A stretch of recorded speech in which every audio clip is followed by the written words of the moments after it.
আসসালামু আলাইকুম তোমাদের সবাইকে। আশা করি আমরা প্রত্যেকে ভালো আছি এবং সুস্থ আছি। ধারাবাহিকভাবে আমাদের বাংলা প্রথম পত্রের টপ 300 এমসিকিউ মিশনের আজকে হচ্ছে পার্ট 2, অর্থাৎ গতকালকে আমরা আমাদের টপ 300 এমসিকিউর প্রথম অংশ করে ফেলেছি। আজকে আমরা সেকেন্ড মিশনে যাব এবং তোমরা সকলেই জানো এই এমসিকিউগুলো তোমাদের জন্য কতটা ইম্পর্টেন্ট। এই এমসিকিউগুলো কোনো বোর্ড কোশ্চেন, ভার্সিটি কোশ্চেন কোনো কিছু কপি না। এইগুলো হচ্ছে আমাদের বাংলা প্রথম পত্রের জন্য এমন বাছাইকৃত 300টা এমসিকিউ এখানে রাখছি। এই এমসিকিউ কেউ যদি আমার সাথে ব্যাখ্যা সহ সলভ করতে পারে তার আর বাংলা প্রথম পত্রের কিচ্ছু লাগবে না। আই রিপিট আমার সাথে যদি বাংলা প্রথম পত্রের এই 300 এমসিকিউ যদি কেউ ব্যাখ্যা সহকারে সলভ করতে পারে তার আর কিচ্ছু লাগবে না। তোমরা অনেকে পিডিএফ করো, বাট না, পিডিএফ দেখে কোনো লাভ নেই। তুমি যদি এগুলো মনে করো 300টা এমসিকিউ পড়লে কোনো লাভ হবে না, বাট এই 300টা এমসিকিউ যদি আমার সাথে ব্যাখ্যা সহকারে সলভ করো তাহলে তোমার আর বাংলা প্রথম পত্রের জন্য আর কিচ্ছু লাগবে না। Okay fine. সো সবাই একটু দ্রুত করে চলে আসে এবং ক্লাসটা একটু সর্বোচ্চ জায়গায় শেয়ার করে দাও। ভাই জাস্ট একটু চেক করে নিচ্ছি সাউন্ড হতে সব কিছু 100 ক্লিয়ার আছে কিনা, আমি জাস্ট একটু চেক করে নিচ্ছি এবং আমি একটু দেখতেছি যে আমাদের সবগুলো পেজে ক্লাসগুলো হচ্ছে কিনা, আমি জাস্ট একটু চেক করে নিচ্ছি। ওকে, ওয়ালাইকুম আসসালাম। সবাই একটু ক্লাসটা শেয়ার করে দাও। ভাই নিজেও একটু ক্লাসটা শেয়ার করে দিচ্ছি, আমি নিজেও একটু ক্লাসটা শেয়ার করে দিচ্ছি আমাদের সবগুলো গ্রুপে। জাস্ট ভাইকে 30টা সেকেন্ড সময় দাও, আদানটা একটু শেষ হোক। ওকে, তোমরা এই সুযোগে একটু সর্বোচ্চ পরিমাণে ক্লাসটা শেয়ার করে দাও এবং সব জায়গায় একটু মেনশন দিয়ে নাও। ভাই জাস্ট একটু চেক করে নিচ্ছি। ওকে, ভাইকে জাস্ট আর একটু সময় দাও, আমি একটু শেয়ার করে দিচ্ছি। তোমরা এখনো যারা আসো সবাই একটু শেয়ার করে দাও, কেমন? ওকে, আমার মোটামুটি শেয়ার করা ডান। যারা আসো সবাই একটু শেয়ার করে দাও। আমি দেখতেছি আমাদের সবগুলা পেজে ক্লাসটা হচ্ছে কিনা, কেমন? ওকে, ইয়া সাইড ব্রেক টাক দাও তো। ওকে, সবাই একটু আর্লি করে চলে আসো বাচ্চারা। আস্তে শফিক, আস্তে। সবাই একটু আর্লি করে চলে আসো, কেমন? একটু আর্লি করে চলে আসো। আমি একটু দেখে নিচ্ছি আমাদের সবগুলো পেজে ক্লাসটা হচ্ছে কিনা। বাইরে বলো ক্রস পোস্ট হয় নাই এখনো, কোনো পেজে ক্রস পোস্ট হয় নাই। ওকে, আমি জাস্ট ক্লাসের শুরুতে 1 মিনিট সময় নিচ্ছি। সেটা হচ্ছে আমাদের অন্যান্য পেজগুলোতে এখনো যায় নাই। তোমরা একটু সর্বোচ্চ পরিমাণে শেয়ার করে দাও। ক্লাস করে প্রায় 500 জনের মতো, শেয়ার মাত্র 20টা। ওকে ফাইন, একটু আমরা সবাই একটু যার জায়গা থেকে সবার জায়গা থেকে শেয়ার করে দিই। ওকে, আচ্ছা, আজকে আমাদের প্রথম পত্রের ক্লাস গেছে। আজকে আমাদের প্রথম পত্রের একটা এক্সাম গেছে, এক্সাম 3। এই এক্সামটা কারা দিয়েছে এবং তোমাদের এক্সামে কি অবস্থা ভাইকে বলো তো? তোমরা এক্সামে কত মার্ক পাইছো? আচ্ছা, আজকে কিন্তু আমাদের ফার্স্ট পেপারের টপ 300 এমসিকিউর পার্ট 2, 300 এমসিকিউর কত? পার্ট 2। সো আমরা একটু ভালো করে বলি, তুমি যদি এই 300 এমসিকিউ পড়ো তোমার এর বাইরে আর কিছু লাগবে না। আমি আবার বলতেছি, তুমি যদি এই 300 এমসিকিউ ভাইয়ের সাথে সলভ করো তোমার আর কিছু লাগবে না। পিডিএফ পাইনি, তুমি জাস্ট আমার আবু সুফিয়ান পেজের মধ্যে নক দাও, পিডিএফ দিয়ে দেবো। আমি বললাম পেজে নক দিলে পিডিএফ দিয়ে দেবো। ওকে ফাইন, আসো। এখন দেখো পার্ট 2। আচ্ছা, আমরা একটু দেখি। এখন আসো আমরা পার্ট 2 তে চলে যাচ্ছি। আমাদের গতকালকে পর্যন্ত আমরা কত নাম্বার এমসিকিউ ছিলাম ভাইকে বলো তো? গতকালকে পর্যন্ত আমরা ছিলাম হচ্ছে তোমার মেবি 52 নাম্বার এমসিকিউ পর্যন্ত। গতকালকে পর্যন্ত আমরা ছিলাম হচ্ছে আমাদের কত নাম্বার এমসিকিউ দেখি তো? গতকালকে পর্যন্ত আমরা ছিলাম আমাদের 52 নাম্বার এমসিকিউ পর্যন্ত। ওকে ফাইন, এরপর থেকে আজকে তাহলে আমরা শুরু করতেছি। আমরা সবাই তাহলে রেডি? লক্ষ্মী সোনামন্দিরা আমরা তাহলে রেডি, স্টেডি অ্যান্ড গো। আমরা তাহলে রেডি, এখান থেকে দিয়ে দেন না ভাই। আমরা রেডি? ওকে, ইন্টারনেটে একটু প্রবলেম করছিল, সো এই কারণে আমাদের একটু দেরি হয়েছে। ভাই তাহলে এখন বিসমিল্লাহ বলে শুরু করতেছি। দেখো আমরা তাহলে এখন শুরু করতেছি। দেখো আসো, তোমার আব্বাকে আব্বা বলে এগুলো আমরা পড়ছি। আমরা 52 নাম্বার এমসিকিউ পর্যন্ত গত ক্লাসে পড়ছিলাম এবং ভাই তোমাদেরকে পিডিএফটা দিয়ে দিছি। সো যারা বাসায় একটু রিভিশন দিয়েছে আই থিঙ্ক তোমাদের এতটুকু পর্যন্ত ক্লিয়ার। আসো, এখন আমরা 53 নাম্বার এমসিকিউতে যাব। আমরা এখন কিসে যাব? 53 number. So let's get started. আমরা তাহলে শুরু করতেছি। এখনো যারা বাকিদেরকে মেনশন দাও না বা শেয়ার দাও না, ক্লাসটা একটু সর্বোচ্চ পরিমাণে শেয়ার করে দাও। তুমি মোটামুটি কি আজকে যদি ক্লাসটা করো তোমার তাহলে 60টা গদ্যে 100 ক্লিয়ার হয়ে যাবে। 60টা গদ্যে 100 ক্লিয়ার। ওকে, তাহলে আমরা আনসার করে শুরু করি। বলো তো 53 নাম্বারটা, আব্বু ছোট মামা হয়েছে, এটা কার উক্তি ভাইকে বলো তো? প্রত্যেকে ভাইকে বলো তো, আব্বু ছোট মামা হয়েছে উক্তিটা কার? আসো, এটা ভাই গতকালকেও বলছি বাংলা গদ্যের প্রত্যেকটা গদ্য এবং পদ্য থেকে বাংলা গদ্য এবং পদ্য থেকে প্রত্যেকটা গদ্য এবং পদ্য থেকে কোনটা কার উক্তি, এই জাতীয় কোশ্চেনগুলো প্রায় সময় আসে। কোন উক্তিটা কার? কোন উক্তিটা কার? এই জাতীয় কোশ্চেনগুলা প্রত্যেকটা জায়গায় আসে, মানে প্রত্যেকটা কত থেকে। এখন দেখো আব্বু ছোট মামা হয়েছে, এটা কার উক্তি? আসো নাম্বার 1, এটাকে মিন্টুর ভাগিনা। দেখো কোশ্চেনটা আমি একটু পেঁচাইছি, এটা যারা পরীক্ষা দিয়েছে গতকাল তারা দেখছো। মিন্টুর ভাগ্নি, নুরুল হুদার ছেলে, আসমা 2 বছরের মেয়ে। আসো এখন আমি তোমাকে সহজ সরল উত্তর দিই। একটা হচ্ছে কি আসমার ছেলে, মানে আসমা বা নুরুল হুদার একটা ছেলে আছে আর একটা মেয়ে আছে, একটা ছেলে আছে আর একটা মেয়ে আছে। আসো এখানে ছেলের বয়স কত বছর? মাথায় রাখবা, ছেলের বয়স হচ্ছে 5 বছর, মেয়ের বয়স কত বছর? মেয়ের বয়স হচ্ছে 2.5 বছর। কত বছর? 2.5 বছর। আসো মানে ছেলের বয়স 5 বছর, মেয়ের বয়স হচ্ছে 2.5 বছর। কত বছর? 2.5 বছর। আসো এখন আব্বু ছোট মামা হয়েছে এই উক্তিটাকার। আমি তোমাকে বলি এখানে আমাদের প্যাচ লাগে কেন? এখানে দুইটা কথা আছে, একটা হচ্ছে আব্বু ছোট মামা হয়েছে, আরেকটা আছে আব্বুকে ছোট মামার মতো দেখাচ্ছে। তাহলে একটা উক্তি হচ্ছে আমাদের আব্বু ছোট মামা হয়েছে, আরেকটা হচ্ছে আমাদের আব্বুকে ছোট মামার মতো দেখাচ্ছে। এখন কনফিউশন লাগে যে কোনটা কার উক্তি? আব্বু ছোট মামা হয়েছে এটা কার উক্তি, আবার আব্বুকে ছোট মামার মতো দেখাচ্ছে এটা কার উক্তি? এই দুই জায়গার মধ্যে আমাদের কনফিউশন লাগে। এখানে একটা কথা মাথায় রাখবা, দেখো তো বাক্য কোনটা সঠিক? তোমার ভাইকে বলো, আব্বু ছোট মামা হয়েছে, এই বাক্যটা কি সঠিক না ভুল? ডেফিনেটলি আকিরে ভাই, আব্বু ছোট মামা হয় কিভাবে? আব্বুকে ছোট মামার মতো দেখাচ্ছে, এইটা আমার সঠিক হইতে পারে, বাট আব্বু ছোট মামা হয়েছে এটা কখনোই সঠিক উত্তর না। সো মানে মনে করো এটা হচ্ছে কি মানে ওয়ান কাইন্ড অফ কি অ্যাবনর্মাল কথাবার্তা। সো আমরা খুব ভালো করে জানি ছেলে আর মেয়েদের মধ্যে মানে একটু মনে করো উল্টাপাল্টা কথা কে বলে, মানে কথার ধাঁচ বুঝে না একটু কে বলে, এটা আমরা সবাই জানি। সো এই যে মনে করো একটা ভুল কথা বলছে আর সবসময় ভুল কাজটা করে কারা? এরা। সো এই কারণে এটা কার উক্তি? এটা মেয়ের উক্তি। আর আব্বুকে ছোট মামার মতো দেখাচ্ছে কথাটা শুদ্ধ, এই কারণে এটা কার উক্তি? এটা ছেলের উক্তি। আসো এখন না কোশ্চেন, এই যে আব্বুকে ছোট মামার মতো, আব্বু ছোট মামা হয়েছে তাহলে এটা মেয়ের উক্তি। এখন দেখো অপশনে মিন্টুর ভাগিনা, না ভাগিনা মানে ছেলে, এটা হবে না। নুরুলদের ছেলে হবে না। আসমার 2 বছর মেয়ে, দেখো আসমার মেয়ে সঠিক, বাট মেয়ের বয়স তো 2 বছর না, এই জায়গায় ঘুরবে। মেয়ের বয়স তো 2.5 বছর, সো এটাও হবে না। মিন্টুর ভাগ্নি, ভাগ্নি মানে মেয়ে, আনসার আমার গরুর গোপ। সো এটা আমরা খুব ভালো করে জানি। ওকে, আই থিঙ্ক আমরা খুব ভালো করে ক্লিয়ার। আসো এই জায়গাটা আমি তোমাদের জন্য কি রাখছি দেখো তো। আসো একটু পরে আমি তোমাদের জন্য দেখাচ্ছি। আসো এরপরে ভাইকে 54 নম্বরটা আনসার করো। রেইনকোট গল্পে জেনারেল মনসুন বলতে কি বোঝায়? দেখো ওই যে রেইনকোট গল্পে একটা লাইন আছে না, একটা লাইন আছে না, রাশিয়ার ছিল জেনারেল উইন্টার, আমাদের জেনারেল মনসুন, হুবহু একটা লাইন ছিল। এখন দেখো এই জেনারেল মনসুন মানে কি? এটা সবাই বলতো, কারণ আমাদের বাংলাদেশে একটা মৌসুম আছে, যেই মৌসুমটা মনসুন মানে কি বলতো? এটা আমরা সবাই জানি, কি বলতো? বর্ষাকাল। এটা ইংলিশের বাংলা বর্ষাকালে সবাই জানে। আসো এই কথাটা সে কেন বলছে? এই কথাটা সে কেন বলছে? কথাটা বলছে কারণ বর্ষাকালে মনে করো কি প্রচুর বৃষ্টিপাত হবে। বর্ষাকালে কি হয়? প্রচুর বৃষ্টিপাত হয়, আর বৃষ্টি দিয়ে তোমার কি মনে করো পাকিস্তানিদের যে কামান গোলা এগুলো কি হয়? ভিজে যাবে। সো এটা হচ্ছে বাংলাদেশের প্লাস পয়েন্ট। পাকিস্তানিরা তখন যুদ্ধ করতে পারবে না, বাঙালি তো লাঠি ছড়াতে যুদ্ধ করে। সো এই কারণে উক্তিটা বলছে বাংলাদেশের আছে কি বা আমাদের কি আছে? General monsoon. মানে কিসের কথা বলছে? বর্ষাকালের কথা। কিসের কথা? বর্ষাকালের কথা। ওকে ভাই, আসো এখন ভাই তোমাদের জন্য কি কি রাখছে আমি তোমাদেরকে একটু দেখাচ্ছি। দেখো এই যে আমরা একটু আগে দেখছি রেইনকোট গল্পে বলছে আব্বু ছোট মামা হয়েছে বা আব্বুকে ছোট মামার মতো দেখাচ্ছে, এই উক্তিটা কার? এই যেগুলো ছিল। এখন দেখো তো রেইনকোট গল্পের এই যে মনে করো উদ্ধৃতিগুলো থেকে প্রশ্ন আসে, ভাই তোদের জন্য কি রাখছি? এই রেইনকোট গল্পের যত উক্তি আছে, এই রেইনকোট গল্পের যত উক্তি আছে প্রত্যেকটা উক্তি ভাই এক জায়গায় নিয়ে আসছি। তুমি দেখো তো এই যে ও আপ কি কস সাকতা, এটা কার উক্তি? পিয়ন ইসহাক মিয়ার উক্তি। আসো একটা সহজ টেকনিক বলি, যত উর্দু উক্তি আছে মানে উর্দু ভাষায় যত কথা দেখতে পারবা এগুলো কার বলো তো? পিয়ন ইসহাক মিয়া। কারণ এই পিয়ন ইসহাক মিয়া এপ্রিলের শুরুতে বাংলা বলা ছেড়ে দিয়েছে, সে কি বলা শুরু করে দিয়েছে? উর্দু। উর্দু যত কথা আছে এগুলো কার উক্তি ভাইকে বলো তো? এগুলো হচ্ছে আমার পিয়ন ইসহাক মিয়ার উক্তি। এরপরে ইসহাক মিয়া বৈঠিয়ে চাটা খাইয়ে এই যে আমার 5-7 মিনিট লাগেগা, এটা কে বলছে? ইসহাক মিয়ার বলছে। ওই যে কখন বলছে?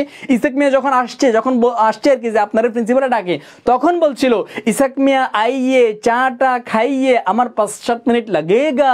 কে বলছিল এটা বলো তো? নুরুল হুদা বলছিল। তাহলে কার উক্তি?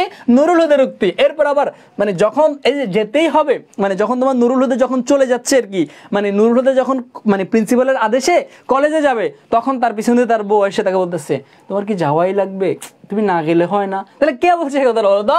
আসমা। কে? নুরুল হুদার স্ত্রী আসমার উক্তি। সো এরকম তোমার প্রত্যেকটা উক্তি, এই যে সারনে সালাম দিয়া, এই যে তোমার উর্দু ভাষা একটু হিন্দির মতো ভাষা, সেগুলো কার উক্তি হবে বলো তো? ডেফিনেটলি এগুলো আমাদের পিয়ন ইসহাক মিয়ার উক্তি হবে। তলব মিয়া আবি জানে হোগা, ইসহাক মিয়ার উক্তি। সো এরকম যে জায়গাগুলো এগুলো আমাদের কার? এগুলো আমরা মনে রাখতে হবে। দেখো যেগুলো ইম্পর্টেন্ট, মনে করো তোমার পরীক্ষা করে আসছে রংপুর দিনাজপুরের হাফের বেশি জায়গায় স্বাধীন, উক্তিটি কার? এটা হচ্ছে বিবিসি সংবাদের, আমরা অনেকে জানি না। সো এই কারণে এই রেইনকোট গল্পে যত উক্তি, যত উদ্ধৃতি, যত ইম্পর্টেন্ট লাইন আছে এগুলো কোনটা কে বলছে ভাই সব একসাথে দিয়ে দিয়েছি। দেখো এগুলো আমার নিজের বানানো না, এই গল্পগুলো হচ্ছে আমার স্লাইড থেকে তৈরি করো। দেখো এই যে আব্বু ছোট মামা হয়েছে, আব্বু ছোট মামা হয়েছে কে বলছে? 2.5 বছরের মেয়ে আব্বুকে ছোট মামার মতো দেখাচ্ছে, আব্বু তাহলে মুক্তিবাহিনী, এগুলো কে বলছে? 5 বছরের ছেলে। দেখছো প্রত্যেকটা জিনিস তোমাকে দিয়ে দিচ্ছি। এরপরে দেখো তো হি ইজ প্রফেসর হুদা, কথা কে বলছে? ওই যে প্রফেসর আফাজ আহমদ, তার পরিচয় করে দিতেছে কে বলছে? Sorry principal Afaz Ahmed. মানে প্রত্যেকটা জিনিস যদি প্রশ্ন আসে আল্লাহু আকবার এটা কে বলছে আমরা বলতেই পারবো না। ওই যে মুয়াজ্জিন যখন সাদের উপর আল্লাহু আকবার বলছে তখন তার গুলি করে ফালা দিছিল, তাহলে এটা কে বলছে? আমার মুয়াজ্জিন সাহেবের উক্তি। সো এই জায়গাগুলো থেকে আমার প্রশ্ন আসে ভাই, বিগত সালগুলোতে প্রশ্ন আসে। বর্ষাকালেই তো যুদ্ধ, এই কথা দেখো আমি কিন্তু এই যে গতকালকে যারা পরীক্ষা দিছো তোমরা এটা খুব ভালো করে দিছো। বর্ষাকালেই তো যুদ্ধ, ভাইকে বলো তো বর্ষাকালেই তো যুদ্ধ এই কথাটা রেইনকোট গল্পে কয়বার লেখা হয়েছে ভাইকে বলো তো? কে আনসার করতে পারবা? কয়বার লেখা হয়েছে ভাইকে আনসার করতো? প্রত্যেকে ভাইকে বলো তো, প্রত্যেকে ভাইকে বলো, প্রত্যেকে ভাইকে বলো, প্রত্যেকে ভাইকে বলো বর্ষাকালেই তো যুদ্ধ এই কথাটা রেইনকোট গল্পে কয়বার লেখা হয়েছে? দেখে তোমরা কে কে বলতে পারো?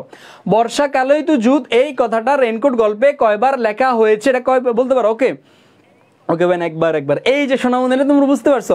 বাট গতকাল পর্যন্ত আমাদের অনেকেরই ভুল ধারণা ছিল, মাথায় রাখবা বর্ষাকালেই তো যুদ্ধ কথাটা কে বলছে? কথাটা বলছে কুলি। এই যে নুরুল হুদার গা গেছে দাঁড়িয়ে থাকা মিলিটারি, এটা তো মিলিটারি না, সরি এটা ভুল আসছে, মিলিটারি না, এটা বলছে কি কুলি বলছে। কে বলছে? কুলি বলছে। কয়বার বলছে? 2 বার বলছে। কয়বার? 2 বার। বাট এই কথাটাতে লেখা আছে কয়বার? লেখা আছে একবার, বাট বলছে কয়বার? 2 বার। এই পেজগুলো আমাদেরকে জেনে জেনে পড়তে হবে। কেমন? এই দেখো যত গুরুত্বপূর্ণ উক্তি আছে, যত গুরুত্বপূর্ণ উক্তি আছে, এই সবগুলো পাকিস্তান ইন্টারনাল অ্যাফেয়ার, এটা কে বলছে? কিসিঞ্জার সাহেব, আমরা অনেকে জানিও না। এরপর দেখো তো একটা জিপ উড়িয়ে দিছে, কমপক্ষে 5টা খানসানা খতম, উক্তিটা কার? বা প্রত্যেকটা জিনিস দোকানদারের ছেলে সব একসাথে দিয়ে দিছে। তোমার আর কষ্ট করা লাগবে? জাস্ট এই জিনিসগুলো পড়লে তুমি এখান থেকে মনে করো একটা মার্ক কনফার্ম। বলো সবাই হ্যাপি কিনা? এভাবে যদি বিশ্লেষণ করে পড়ায় সোনামন্দিরা, এভাবে যদি বিশ্লেষণ করে পড়ায় আর কিছু লাগবে? আর কিছু লাগবে ভাইকে বলে? এভাবে যদি বিশ্লেষণ করে একটা মনে করো উক্তি থেকে বাকি সব উক্তি তোমার পড়া হয়ে যায়, আই থিঙ্ক তোমার আর কিছু লাগবে না। ওকে ফেন আসো। এরপরে আমি তোমাদেরকে একটু আগে যা দেখাচ্ছি, এই যে মনে করো তোমার আমরা একটু আগে যেটা পড়ছিলাম, এই যে বর্ষাকালে তো যুদ্ধ কথাটা কে বলছে? কুলি বলছিল, 2 বার বলছিল। আসো সো এরকম যত গুরুত্বপূর্ণ উক্তিগুলো আছে ভাই সবগুলো এই জায়গাতে এক জায়গায় দিয়ে দিচ্ছে। আই থিঙ্ক আমরা সবাই ক্লিয়ার। কেমন? আসো এরপর আমাদের পরের কোশ্চেন, আমরা তাহলে এখন আমাদের পরের কোশ্চেনে যাচ্ছি। আসো 55 নাম্বারটা আনসার করো। নুরুল হুদা কোন বিষয়ের লেকচারার? ভাইকে বলো তো 55 নাম্বারটা একটু প্রত্যেক আনসার করি। শফিক আবজে তো একটু, মানে তারটারে কোনার মধ্যে দিলে তোদের আবজে যাবে। আমরা একটু প্রত্যেকের আনসার করি, সেটা হচ্ছে একটু আনসার করো। নুরুল হুদা কোন বিষয়ের লেকচারার? ভাইকে বলো তো নুরুল হুদা কোন বিষয়ের লেকচারার? সে কি বাংলা, পদার্থবিজ্ঞান, জীববিজ্ঞান নাকি রসায়ন? কোন বিষয়ের লেকচারার? দেখো আমরা মোটামুটি সবাই জানি নুরুল হুদা হচ্ছে তোমার কিসের লেকচারার বলো তো? কেমিস্ট্রির লেকচারার। নুরুল হুদা হচ্ছে আমার কেমিস্ট্রির লেকচারার। নুরুল হুদা হচ্ছে আমার কিসের লেকচারার? কেমিস্ট্রির লেকচারার। এখন তোমার মনে প্রশ্ন হতে পারে ভাইয়া তাহলে এখানে কেমিস্ট্রি নাই, তাহলে এখানে কি হবে? আমরা অনেকে জানি না কেমিস্ট্রির বাংলা কি, রসায়ন। আমার এই ভাবও থাকতে পারে কেমিস্ট্রির বাংলা কি, রসায়ন। তো নুরুল হুদা কিসের লেকচারার? রসায়নের লেকচার। আসো এই জায়গাতে আমাদের একটা প্যাচ লাগে যে নুরুল হুদা কিসের লেকচারার। এরপরে তোমার কি তোমার ওই যে বাকি যে আরো 2 জন আছে এদের নামটা ভাই ইনস্ট্যান্ট মনে আসতেছে না, এটা হচ্ছে তোমার কি ওই যে উর্দুর লেকচারার আকবর সাজিদ, হ্যাঁ। এরপরে তোমার জিওগ্রাফি লেকচারার। এই যে কে কিসের লেকচার, এই জায়গাতে আমাদের প্যাচ লাগে। আসো তোমাদেরকে ভাই এই জায়গাটা এখন সলভ করে দেবো, একটু পরে দেখাচ্ছে। আসো এরপরে ভাইকে বলতো 56 নাম্বারটা, রেইনকোট গল্পটা কত সালে প্রকাশিত হয়? তাহলে এটা তোমাদেরকে বা গতকালকেও দেখাইছিলাম, কোন গল্প বা কোন কবিতা, কোন নাটক, কোন উপন্যাস কত সালে প্রকাশিত হয়, কোন পত্রিকায় প্রকাশিত হয়, এই জায়গা থেকে আমাদের প্রশ্ন আসে। যে কোনটা কোন গল্পে বা কোনটা কোন কবিতার মধ্যে কি হয়, প্রকাশিত হয়। সো এই জায়গাটা দেখো আমরা সবাই জানি রেইনকোট গল্পটা জাল স্বপ্ন স্বপ্নের জাল এই কাব্যগ্রন্থ থেকে সংকলিত। কত সালে বলো তো? 1955 সালে। কত সালে? 1955 সালে। কত সালে? 1955 সালে। এটা আমরা মোটামুটি সবাই জানি। আসো এখন দেখো তোমাদেরকে আমি দেখাচ্ছি এই যে কোনটা কোন বিষয়ের লেকচারার, এই জায়গাতে আমাদের মধ্যে প্যাচ লাগে। সো এই কারণে ভাই যত লেকচারার আছে, মানে আমাদের রেইনকোট গল্পে 3 জন লেকচারার আছে, মানে 3 জন সম্পর্কে লেকচারার বলো বা প্রফেসর বলো, এটা আমরা 3 জনের বেলা আছে। কয়জন? 3 জন। নাম্বার 1 নুরুল হুদা কিসের লেকচারার? কেমিস্ট্রির। তাহলে নুরুল হুদা সে কিসের লেকচারার? কেমিস্ট্রির লেকচারার, অর্থাৎ মানে রসায়ন। এরপরে আব্দুল সত্তার মৃধা সে কিসের? জিওগ্রাফির। আকবর সাজিদ কিসের? উর্দুর। এখান থেকে একটা স্ক্রিনশট মারো, মানে তুমি বিশ্বাস করো কোনো না কোনো একটা বোর্ডে এখান থেকে প্রশ্ন আসবে যে কে কোন বিষয়ের লেকচারার, হইতে পারে নুরুল হুদা কোনটা কেমিস্ট্রি, আব্দুল সাত্তার মৃধা কোনটা জিওগ্রাফি, আকবর সাজেদ কোনটা উর্দু। এই লেকচারার বা প্রফেসরগুলোর মধ্যে আমাদের ঝামেলা লাগে, এই লেকচারার বা প্রফেসরগুলোর মধ্যে আমাদের ঝামেলা লাগে, এই লেকচারার বা প্রফেসরগুলোর মধ্যে আমাদের ঝামেলা লাগে। সো এই জায়গাটা যদি আমরা একটু ভালো করে নোট ডাউন করি আমরা আর আই থিঙ্ক জীবনে ভুলবো না। ওকে ফাইন, আসো এরপরে দেখো তো, এরপরে যে কোনটা মানে রেইনকোট গল্পটা কত সালে প্রকাশিত হয়েছিল সবাই জানে, 1995 সালে। কত সালে বলো তো? 1995 সালে। ওহো 1955 না, সরি মিস্টেক, 1995, এটা 55 হবে না 95, ভুলেই গেছে। 1995 সালে কোন গল্পগ্রন্থ থেকে? জাল স্বপ্ন স্বপ্নের জাল। কোন গল্পগ্রন্থ? জাল স্বপ্ন স্বপ্নের জাল। কেমন? ওকে ফাইন, আসো এরপরে হচ্ছে, এরপরে আমাদের কি আছে দেখি, আসো 57 নাম্বারটা আমরা প্রত্যেকে এখন আনসার করব। রেইনকোট গল্পে প্রকাশিত হয়েছে, মানে কি কি প্রকাশিত হয়েছে? অনুভূতির তীব্রতা, নাম্বার 2 আবেগের তীব্রতা, নাম্বার 3 দেশপ্রেম। ভাইকে বলতো রেইনকোট গল্পে কোনটা কোনটা ছিল? ভাইকে বলতো অনুভূতির তীব্রতা। রেইনকোট গল্পে কোন অনুভূতি ছিল? ডেফিনেটলি সে যখন রেইনকোটটা পড়ছে তখন তার মধ্যে একটা দেশপ্রেমের অনুভূতি আসছে, তাহলে আমার অনুভূতি হবে, আবেগ হবে ডেফিনেটলি, আবেগ ভালোবাসা দেশপ্রেম এগুলো প্রায় সিমিলার। সেখানে আবেগটাও ছিল কারণ দেশের প্রতি একটা আবেগ, মিন্টুরও ছিল, আবার নুরুল হুদার এক পর্যায়ে রেইনকোটটা পড়ার কারণে হয়েছিল, দেশপ্রেম তো অবশ্যই ছিল। তাহলে এখানে কি 1 2 3 তিনটাই হবে, 1 2 3 তিনটাই আমার হবে। ওকে ফাইন, আসো এরপরে 57 পরে 58 নাম্বারটা বলো। 57 পরে 58 নাম্বারটা, রেইনকোট গল্পটি কার রচনা? আসো এইটা আমি তোমাদেরকে অনেক ইজি কোশ্চেন, বাট এই জায়গায় আমরা অনেকে ভুল করব, এই জায়গায় আমরা অনেকে ভুল করবো। ভাইকে বলো তো রেইনকোট গল্পটা কার রচনা? দেখি ভাইকে বলো, আমরা একটু আর্লি করে বলি, আমরা একটু বিদ্যুতের গতিতে বলি। ভাইকে বলো তো রেইনকোট গল্পটা কার রচনা? ওকে ফাইন, আসো এখন আমরা ভুল করব কেন? আমরা ভুল করব যদি অনলি আখতারুজ্জামান ইলিয়াস দেখতাম আমাদের মনে প্রশ্ন থাকতো না, বাট এরপর আছে আবার কি নুরুল হুদা। এখন কোশ্চেন ভাইয়া রেইনকোটটা তাহলে কি আখতারুজ্জামান ইলিয়াস লেখছে, মানে তার রচনা নাকি নুরুল হুদার রচনা? এখানে দেখো রচনাটা হচ্ছে আমার ডেফিনেটলি আখতারুজ্জামান ইলিয়াসের রচনা, রচনাটা হচ্ছে আমার কি আখতারুজ্জামান ইলিয়াসের রচনা। বাট যদি বলে কার জবানিতে বর্ণিত, এই রেইনকোট গল্পটা কার জবানিতে বর্ণিত হয়েছে, তাহলে আমার নুরুল হুদা হবে। যদি বলে কার জবানিতে বর্ণিত তাহলে আমার কি হবে বলো তো? নুরুল হুদা হবে। আর যদি বলে কার রচনা তাহলে হবে আমাদের আখতারুজ্জামান ইলিয়াস। আই থিঙ্ক আমরা এতটুকু পর্যন্ত ক্লিয়ার। ক্লিয়ার ভাইকে বলো তো, প্রত্যেকে ভাইকে বলো তো clear clear clear. Okay fine, আসো এরপরে 59 নাম্বারটা বলো, রেইনকোট গল্পে নুরুল হুদার কাকে জড়িয়ে ধরে চুমু খেতে ইচ্ছে করে? ডেফিনেটলি এটা কি তার স্ত্রীকে। ভাইকে বলো এটা কি হবে বলো তো? প্রত্যেকে আমাকে 59 নাম্বারটা আনসার করো, প্রত্যেকে ভাইকে 59 নাম্বারটা আনসার করো। সোনামণিরা প্রত্যেকে ভাইকে 59 নাম্বারটা আনসার করো, প্রত্যেকে ভাইকে 59 নাম্বারটা আনসার করো, প্রত্যেকে ভাইকে 59 নাম্বারটা আনসার করো। আমার প্রত্যেকে একটু আনসার করো 59 নাম্বারটা, যে কাকে তার চুমু খেতে ইচ্ছে করে। আসো এখন মনে করে যারা মনে করে ঠিক মতো পড়ে নাই, ডেফিনেট ওটা কিভাবে চুমু খেতে ইচ্ছে করে স্ত্রীরে করবে, স্বাভাবিক। সে কি তোমার ইয়ে নাকি? সে কি তোমার মানে গে নাকি? সে তোমার অন্য কাউকে চুমু দিবে, তার স্ত্রীকে দেবে? বাট না, আমরা এই গল্পে দেখছি রেইনকোট গল্পে নুরুল হুদার চুমু খেতে ইচ্ছে করে পিয়নকে। আস্তাগফিরুল্লাহ, মানে একটা ছেলে হয়ে আরেকটা ছেলেকে মানে কখন চুমু খেতে ইচ্ছে করে, এটা আমরা এগুলো আর না বলি। এখন আসো এটা কোথায় আছে আমি তোমাদেরকে দেখাচ্ছি, এটা কোথায় আছে আমি তোমাদের দেখাচ্ছি। আমরা যারা যারা রেইনকোট গল্পটা পড়ছি সেটা হচ্ছে যখন তোমার নুরুল হুদা তার বউয়ের সাথে মনে করো খুব বৃষ্টির দিনে কম্বলের নিচে শুয়ে আছে, খুব ভালো একটা মুহূর্তে, এমন সময় বাইরে থেকে টকটক করে কড়া নাচছে, তখন মানে সে ভয় পেয়ে গেছে, আল্লাহ মিলিটারি মনে এবার চলে আসছে, যা তার আজকে ধরে নিয়ে যাবো। এরপরে ভয়ে ভয়ে যখন দরজাটা খুলছে, দরজাটা খুলে যখন দেখছে না মিলিটারি না পিয়ন, তখন তারা দেখে আরে দোস্ত তুই আসছিস বেটা, আমি তো ভয় পেয়ে গেছি, আয় বুকে আয় বেটা। আমরা এরকম মাঝে মাঝে বলি না, আমি তো ভয় পেয়ে গেছি বেটা, কে না কে আসছে, তুই আসছিস মানে এবার বুকে আয় বেটা, আয় বেটা। এই যে একটা অবস্থা, এই কারণে তোমার মানে নুরুল হুদাও নিজের কন্ট্রোল হারিয়ে তাকে কি খাইতে ইচ্ছে করে? চুমু খাইতে ইচ্ছে করে। তাহলে এটা কাকে বলতো? এটা কাকে বলতো? আমাদের প্রিন্সিপালের পিয়ন ইসাক মিয়াকে। এই চুমু খেতে ইচ্ছে করে মানে কি? অপ্রত্যাশিত ভয় থেকে মুক্তি পাইছে। মানে এই যে মনে করো ভাই যখন এভাবে তোমাকে পড়াবো, লাইন বেলায় যখন পড়াবো তোমাকে প্রত্যেকটা জিনিস ইম্পর্টেন্ট করে দেখানো থাকবে। আরো প্রশ্ন আসতে পারে রেইনকোটে নুরুল হুদার দরজার বাসা সিটকিনি কয়টা? দেখো ছিটকিনি ছিল 2টা, একটা ছিল খিল। আমি তোমাকে সহজ ভাষায় বুঝাই বলি, যারা গ্রাম অঞ্চলে থাকো কাঠের দরজা যাদের দেখবা, কাঠের দরজাগুলো এমন হয়, আমি জাস্ট একটু দেখাচ্ছি। মনে করো এই যে এই একটা দরজা থাকে, আর এই যে মনে করো এই একটা দরজা থাকে, এই দরজা 2টা। এখানে খিল মানে কি? কাঠের একটা খিল এরকম থাকে, আর এই বড় দরজাতে মনে করো কি এখানে একটা সিটকিনি থাকে, নিচে একটা সিটকিনি থাকে, এরকম তোমার সিটকিনি গুলা থাকে আর কি। সো সিটকিনি কয়টা? 2টা। আর খিল কয়টা? খিল হচ্ছে আমাদের একটা। ওকে ফাইন, আসো এরপর আমরা পরের কোশ্চেনটা যাচ্ছি। পরের কোশ্চেনটা যাচ্ছে, সেটা হচ্ছে জাদ্রেল মিলিটারি পান্ডাকে দেখে প্রিন্সিপালের কালো মুখ কেমন হয়? মানে যখন প্রিন্সিপালে মিলিটারি পান্ডাকে দেখছে তখন তার মুখটা কেমন হবে? একে বলো তো, প্রত্যেকে ভাইকে বলো তো, দেখি তোমরা প্রত্যেকে ভাইকে বলো তো, প্রত্যেকে ভাইকে বলো তো, যখন মিলিটারি পান্ডার মুখটা আমাদের কে দেখছে, মিলিটারি পান্ডার মুখটা যখন আমাদের প্রিন্সিপাল সাহেব দেখছে তখন তার কালো মুখটা কেমন হয়েছে এটা আমরা সবাই জানি, একবার হুবহু লাইন বাই লাইন কোশ্চেন, তার কালো মুখটা বেগুনি হয়ে গেছে। কালো মুখটা কেমন হয়ে গেছে, বেগুনি হয়ে গেছে। নাও কোশ্চেন তোমরা এটা ভাইকে বলো, এই যে তার কালো মুখটা বেগুনি হয়েছে এটা কেন হয়েছে, এটা কি বিস্ময়, এটা কি অবাক হয়ে, নাম্বার 3 ভয়। ভাইকে বলো তো কোনটা বলো, মানে এই যে তার কালো মুখটা বেগুনি হয়েছে এটা আমরা জানি কারণ লাইন বাই লাইন কোশ্চেন। তাহলে ভাইকে বলো তো কালো মুখটা বেগুনি হয়েছে কেন, বেগুনি হয়েছে, বিস্ময়ে বেগুনি হয়েছে, অবাক হয়ে বেগুনি হয়েছে, নাকি ভয়ে বেগুনি হয়েছে? ভাইকে বলো তো বিস্ময়ে নাকি অবাক হয়ে নাকি ভয়ে? ভাইকে বলো তো, এই জায়গায় আমরা অনেকে ভুল করব, এটা 100% কি হবে বলো তো, ভয়ে। কারণ মিলিটারি পান্ডা, মিলিটারি জাদ্রেল মানে কি, জাদ্রেল একটা ইংরেজি ওয়ার্ড, মিলিটারি পান্ডাকে পাকিস্তানিদেরকে দেখলে আমরা ভয় পাই, খুব স্বাভাবিক, কি না কি বলে। সো ওই ভয়ে তার কালো মুখটা বেগুনি হয়ে গেছে। আমি বুঝি না বেগুনি কালো মুখ কেমনে হয় ভাই, মানে মাঝে মাঝে আমাদেরকে চট দিলে মুখ লাল হয় ভাই, বেগুনি কেমনে হয় আমি জানি না, লেখছে তো আমরা বেগুনি দিব আর কি, কিছু করার নাই। কেমন আসো তাহলে কোন কালার হবে একেবারে তো বেগুনি হয়। ওকে ফাইন, আসো এরপরে 61 নাম্বারটা আমরা আনসার করি। 61 নাম্বার আনসার করি, সেটা হচ্ছে 61 সব ভেস্তে দিল।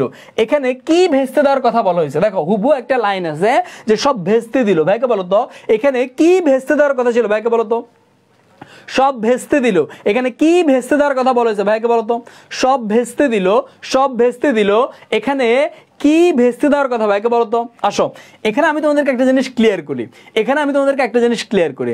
যখন রেনকোট গল্পে আমাদের নুরুল হুদা তার বউকে নিয়ে মনে করো কি খুব আরামে শুয়ে আছে, মনে করো বৃষ্টির দিনে তুমি এবং তোমার সে দুইজনে মনে করো কি খাতা গায়ে দিয়ে শুয়ে আছো বৃষ্টির দিন, বুঝো না ওই যে বৃষ্টির দিনের এক একটা ফোঁটা আমাদের মনের মধ্যে কিভাবে ড্রপ করে এটা আমরা সবাই জানি।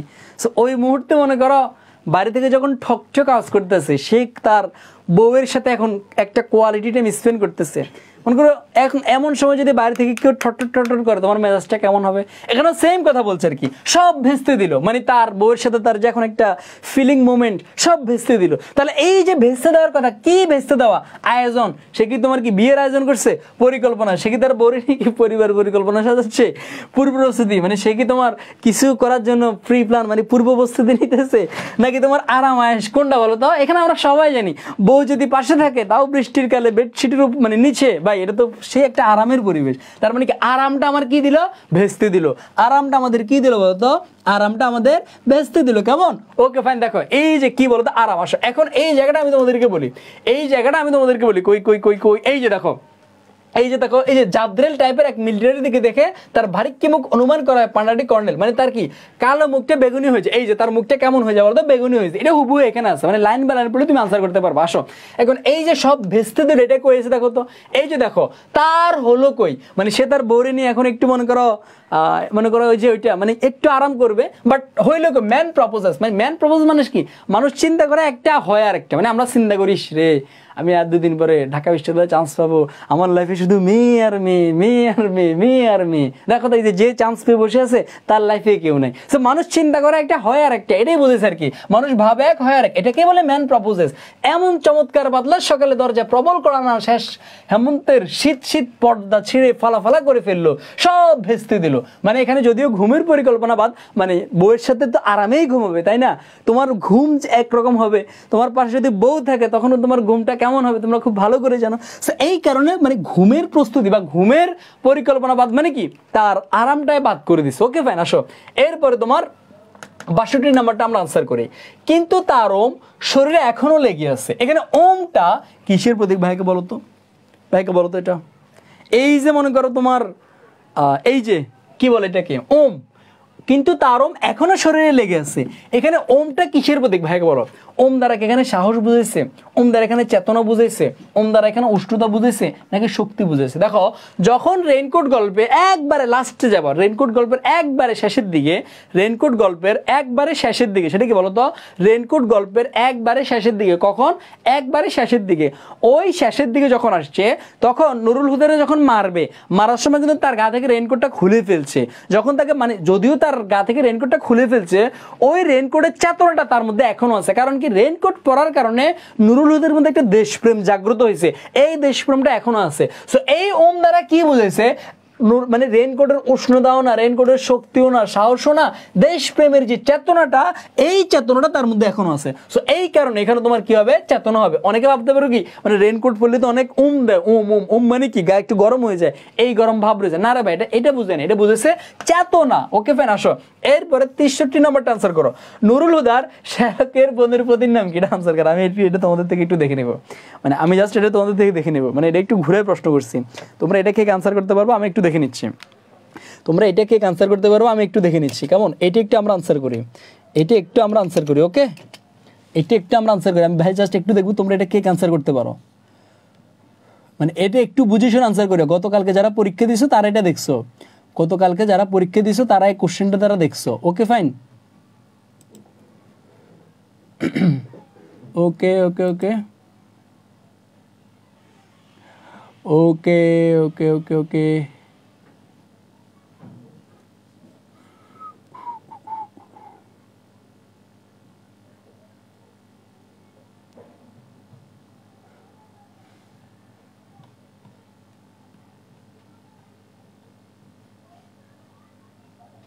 ওকে ভাই, জাস্ট একটা জিনিস চেক করে নিচ্ছি, সেটা হলো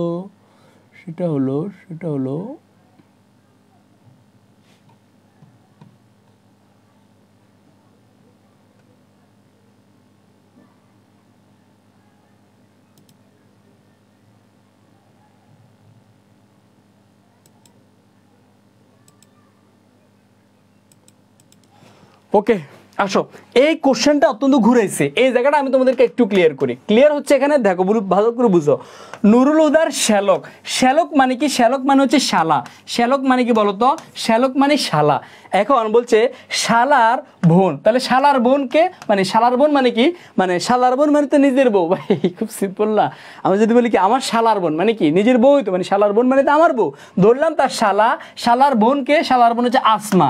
এখন এখানে বলছে আসমার কি পতি। এখন কোশ্চেন, পতি মানে কি? পতি মানে স্বামী। আমরা জায়াও পতি বসছি না, দম্পতি মানে কি? জায়াও পতি। এখানে পতি মানে কি? পতি মানে স্বামী। সো এই আসমার স্বামীর নাম কি?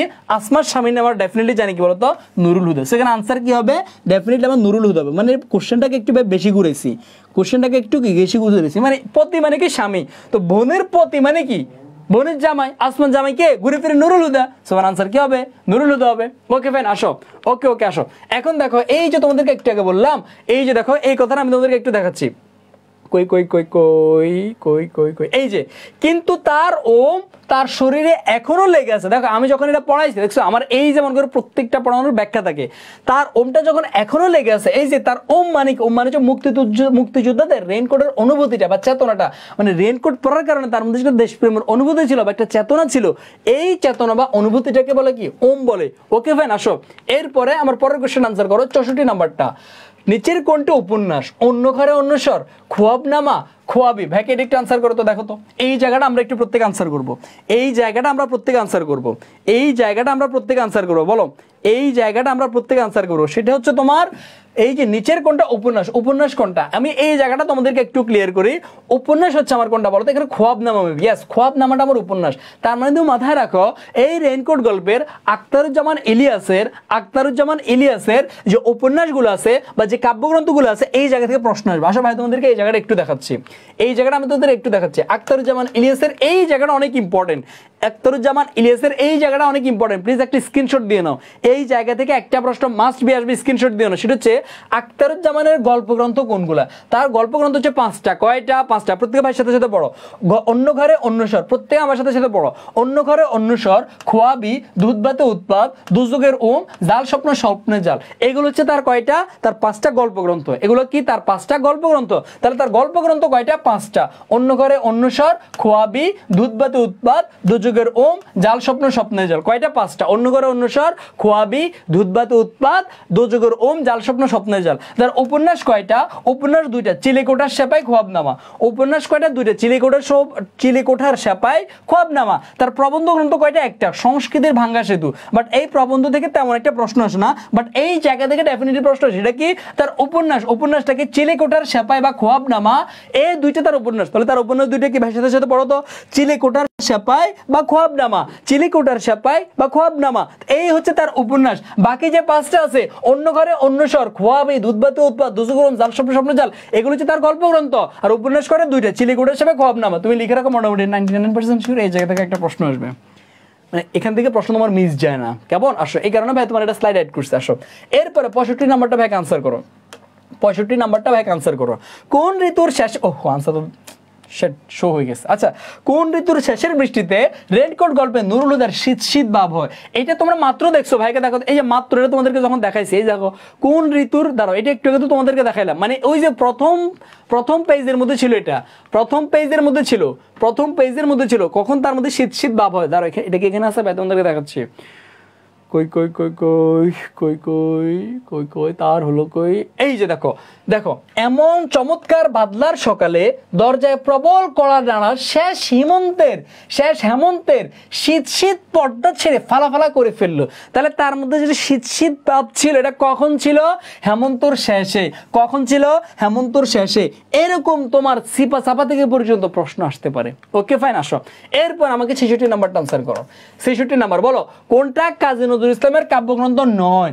বলো, কাজী নজরুল ইসলামের কাব্যগ্রন্থ নয়। ভাই তোমাদেরকে কাজী নজরুল ইসলামের কাব্যগ্রন্থগুলো টেকনিকে পড়াইছি, কার মনে আছে? যারা ভাইয়ের কাছে আগে পড়ছো, ভাই তোমাদেরকে কাজী নজরুল ইসলামের কাব্যগ্রন্থগুলো আমি টেকনিকে পড়াইছি। কার মনে আছে ভাইকে বলো তো? কার মনে আছে দেখে ভাইকে বলো। মানে আমি তোমাদেরকে কাজী নজরুল ইসলামের কাব্যগ্রন্থগুলো টেকনিকে পড়াইছি। কার মনে আছে? এই দেখো তার কাব্যগ্রন্থ নয় কোনটা, এই জায়গাটা একটু ভালো করে খেয়াল করিও। ছায়ানট, এটাও তার কাব্যগ্রন্থ, যারা আমার টেকনিক বসতো কাব্যগ্রন্থের মাথায় রাখিও। ঝিঙে ফুল, এটাও তার একটা কাব্যগ্রন্থ। প্রলয় শিখা, এটাও তার একটা কাব্যগ্রন্থ। বাট হোম শিখা, এটা তার কাব্যগ্রন্থের টেকনিকের মধ্যে আমরা পড়ি নাই। সো এখানে আনসার কি হবে বলতো? ডেফিনেটলি আনসার হচ্ছে আমার কি? ডেফিনেটলি আনসার হচ্ছে এখানে আমাদের হোম শিখা। ওকে ফাইন, আসো এরপরে 67 নাম্বারটা আবার দেখো, কোনটা উপন্যাস বলছে। দেখো কাজী নজরুল ইসলামের রচিত উপন্যাস কোনটা? ভাইকে আনসার করো তো, তার উপন্যাস কোনটা? বাদনহারা, রুদ্রমঙ্গল, শিউলিমালা, বেথার দান। এটা ডেফিনেটলি হবে বলো তো? বাদনহারা হবে, কারণ এই যে রুদ্রমঙ্গল, বেথার দান, শিউলিমালা, এগুলো মনে হচ্ছে তার প্রবন্ধ, মেবি আমার যতটুকু মনে আছে প্রবন্ধ।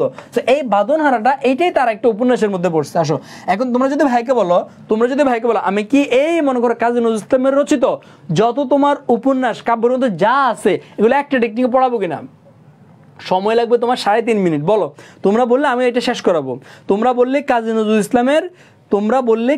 ইসলামের যত উপন্যাস কাব্যগ্রন্থ নাটক আছে আমরা টেকনিকে শেষ করবো। ভাইকে একটু আর্লি করে বলো, পড়াবো নাকি পড়াবো না? একটু আর্লি করে বলো ভাই, জাস্ট একটু তোমাদের থেকে মতামত দিচ্ছি। ওকে ফাইন, পড়ান ভাইয়া পড়ান। ওকে ফাইন, ওকে পড়ান জি ভাইয়া পড়ান। ওকে তো লেটস স্টার্ট। আমরা তোমার জাস্ট 3 মিনিটের মধ্যে কাজী নজরুল যত তোমার কাব্যগ্রন্থ আছে, তার উপন্যাস আছে, গল্পগ্রন্থ আছে, প্রবন্ধ গ্রন্থ আছে, আমরা এগুলো শেষ করব। নাম্বার 1, আমরা আগে তার কাব্যগ্রন্থটা পড়বো। আমরা কি পড়বো বলো তো? আমরা তার কাব্যগ্রন্থটা পড়বো। কি পড়বো বলো তো? কাব্যগ্রন্থ। আসো এখন এই কাব্যগ্রন্থ অনেকগুলো আছে, তার সবচেয়ে বেশি লেখা হচ্ছে কাব্যগ্রন্থ, অনেকগুলো কাব্যগ্রন্থ। এই কাব্যগ্রন্থগুলো আমরা টেকনিকে শিখবো। আমরা সবাই রেডি? ওকে, আই থিঙ্ক আমরা সবাই রেডি। ওকে বেন, আসো তাহলে আমরা এখন তার কাব্যগ্রন্থ টেকনিক শিখবো। আসো, কাজী নজরুল ইসলামের একটা গার্লফ্রেন্ড ছিল। কি ছিল বলো তো? একটা গার্লফ্রেন্ড ছিল। গার্লফ্রেন্ডের নাম হচ্ছে চম্পা। গার্লফ্রেন্ডের নাম কি বলো তো? চম্পা। আমাদের কাজী নজরুলের একটা গার্লফ্রেন্ড ছিল, গার্লফ্রেন্ডের নাম হচ্ছে আমাদের চম্পা। এই চম্পার আবার ভাই কয়টা বলো তো? 7টা ভাই। কয়টা?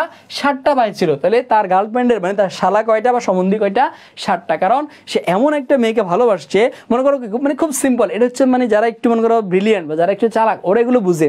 সবসময় বিয়ে করলে এক বাবার এক মেয়েরই বিয়ে করবা, যার মানে যত সম্পদ সব তোমার, সর্বোচ্চ 2টা মেয়ে হইতে পারে। তাহলে কি সম্পদগুলো মোটামুটি তোমার দিকে হবে। কেমন? আবার মনে করো মানে যদি ভাইওয়ালা বিয়ে করো, বেশিওয়ালা ভাই বিয়ে করবা, তাহলে লাভটাকে মনে করো 7 ভাই যদি প্রতি মাসে যদি 1000 টাকা করে দেয়, তোমার মাস শেষে পকেটে কত টাকা? 7000 টাকা ইজিলি ঢুকতেছে। কাজী নজরুল ইসলাম এই চালাকিটা করে একটা মেয়ে চম্পা, যার 7টা ভাই, এই 7 ভাই চম্পার সাথে রিলেশন করছে। এখন যখন রিলেশন করছে, মেয়েটার সাথে ফার্স্ট ডেটে যাবে, মানে দেখা করতে যাবে। তো দেখা করতে গেলে এখন সে তো তোমার ক্ষুধার্ত বাঘ, মনে করো এখানে তোমরা অনেকে আছো মনে করো মানে ক্ষুধার্ত বাঘের মতো। বাঘ যেরকম হরিণে ফেলে ছাড়ে না, তোমরা এরকম ক্ষুধার্ত বাঘের মতো হয়ে আছো, হ্যাঁ, মানে বিয়ে করার জন্য আর কি। এখন কাজী নজরুল ইসলাম কি করছে? এখন যখন প্রথম তার সাথে দেখা করতে যাবে, এখন সে তার তো উদ্দেশ্য খারাপ, তখন সে কি করছে? ডেটিংয়ে যাওয়ার সময় ওই মেয়ের জন্য 2টা ফুল নিয়ে গেছে। কি কি ফুল নিয়ে গেছে? দোলন চাপা ফুল নিয়ে গেছে আর ঝিঙে ফুল নিয়ে গেছে। এখন দেখো মনে করো এখন প্রথম দিন একটা মেয়ের সাথে দেখা করতে বলা যায় না, জাস্ট চলো আজকে আমরা ডেটে যাই, ফার্স্ট ডেটে বলতে পারে না।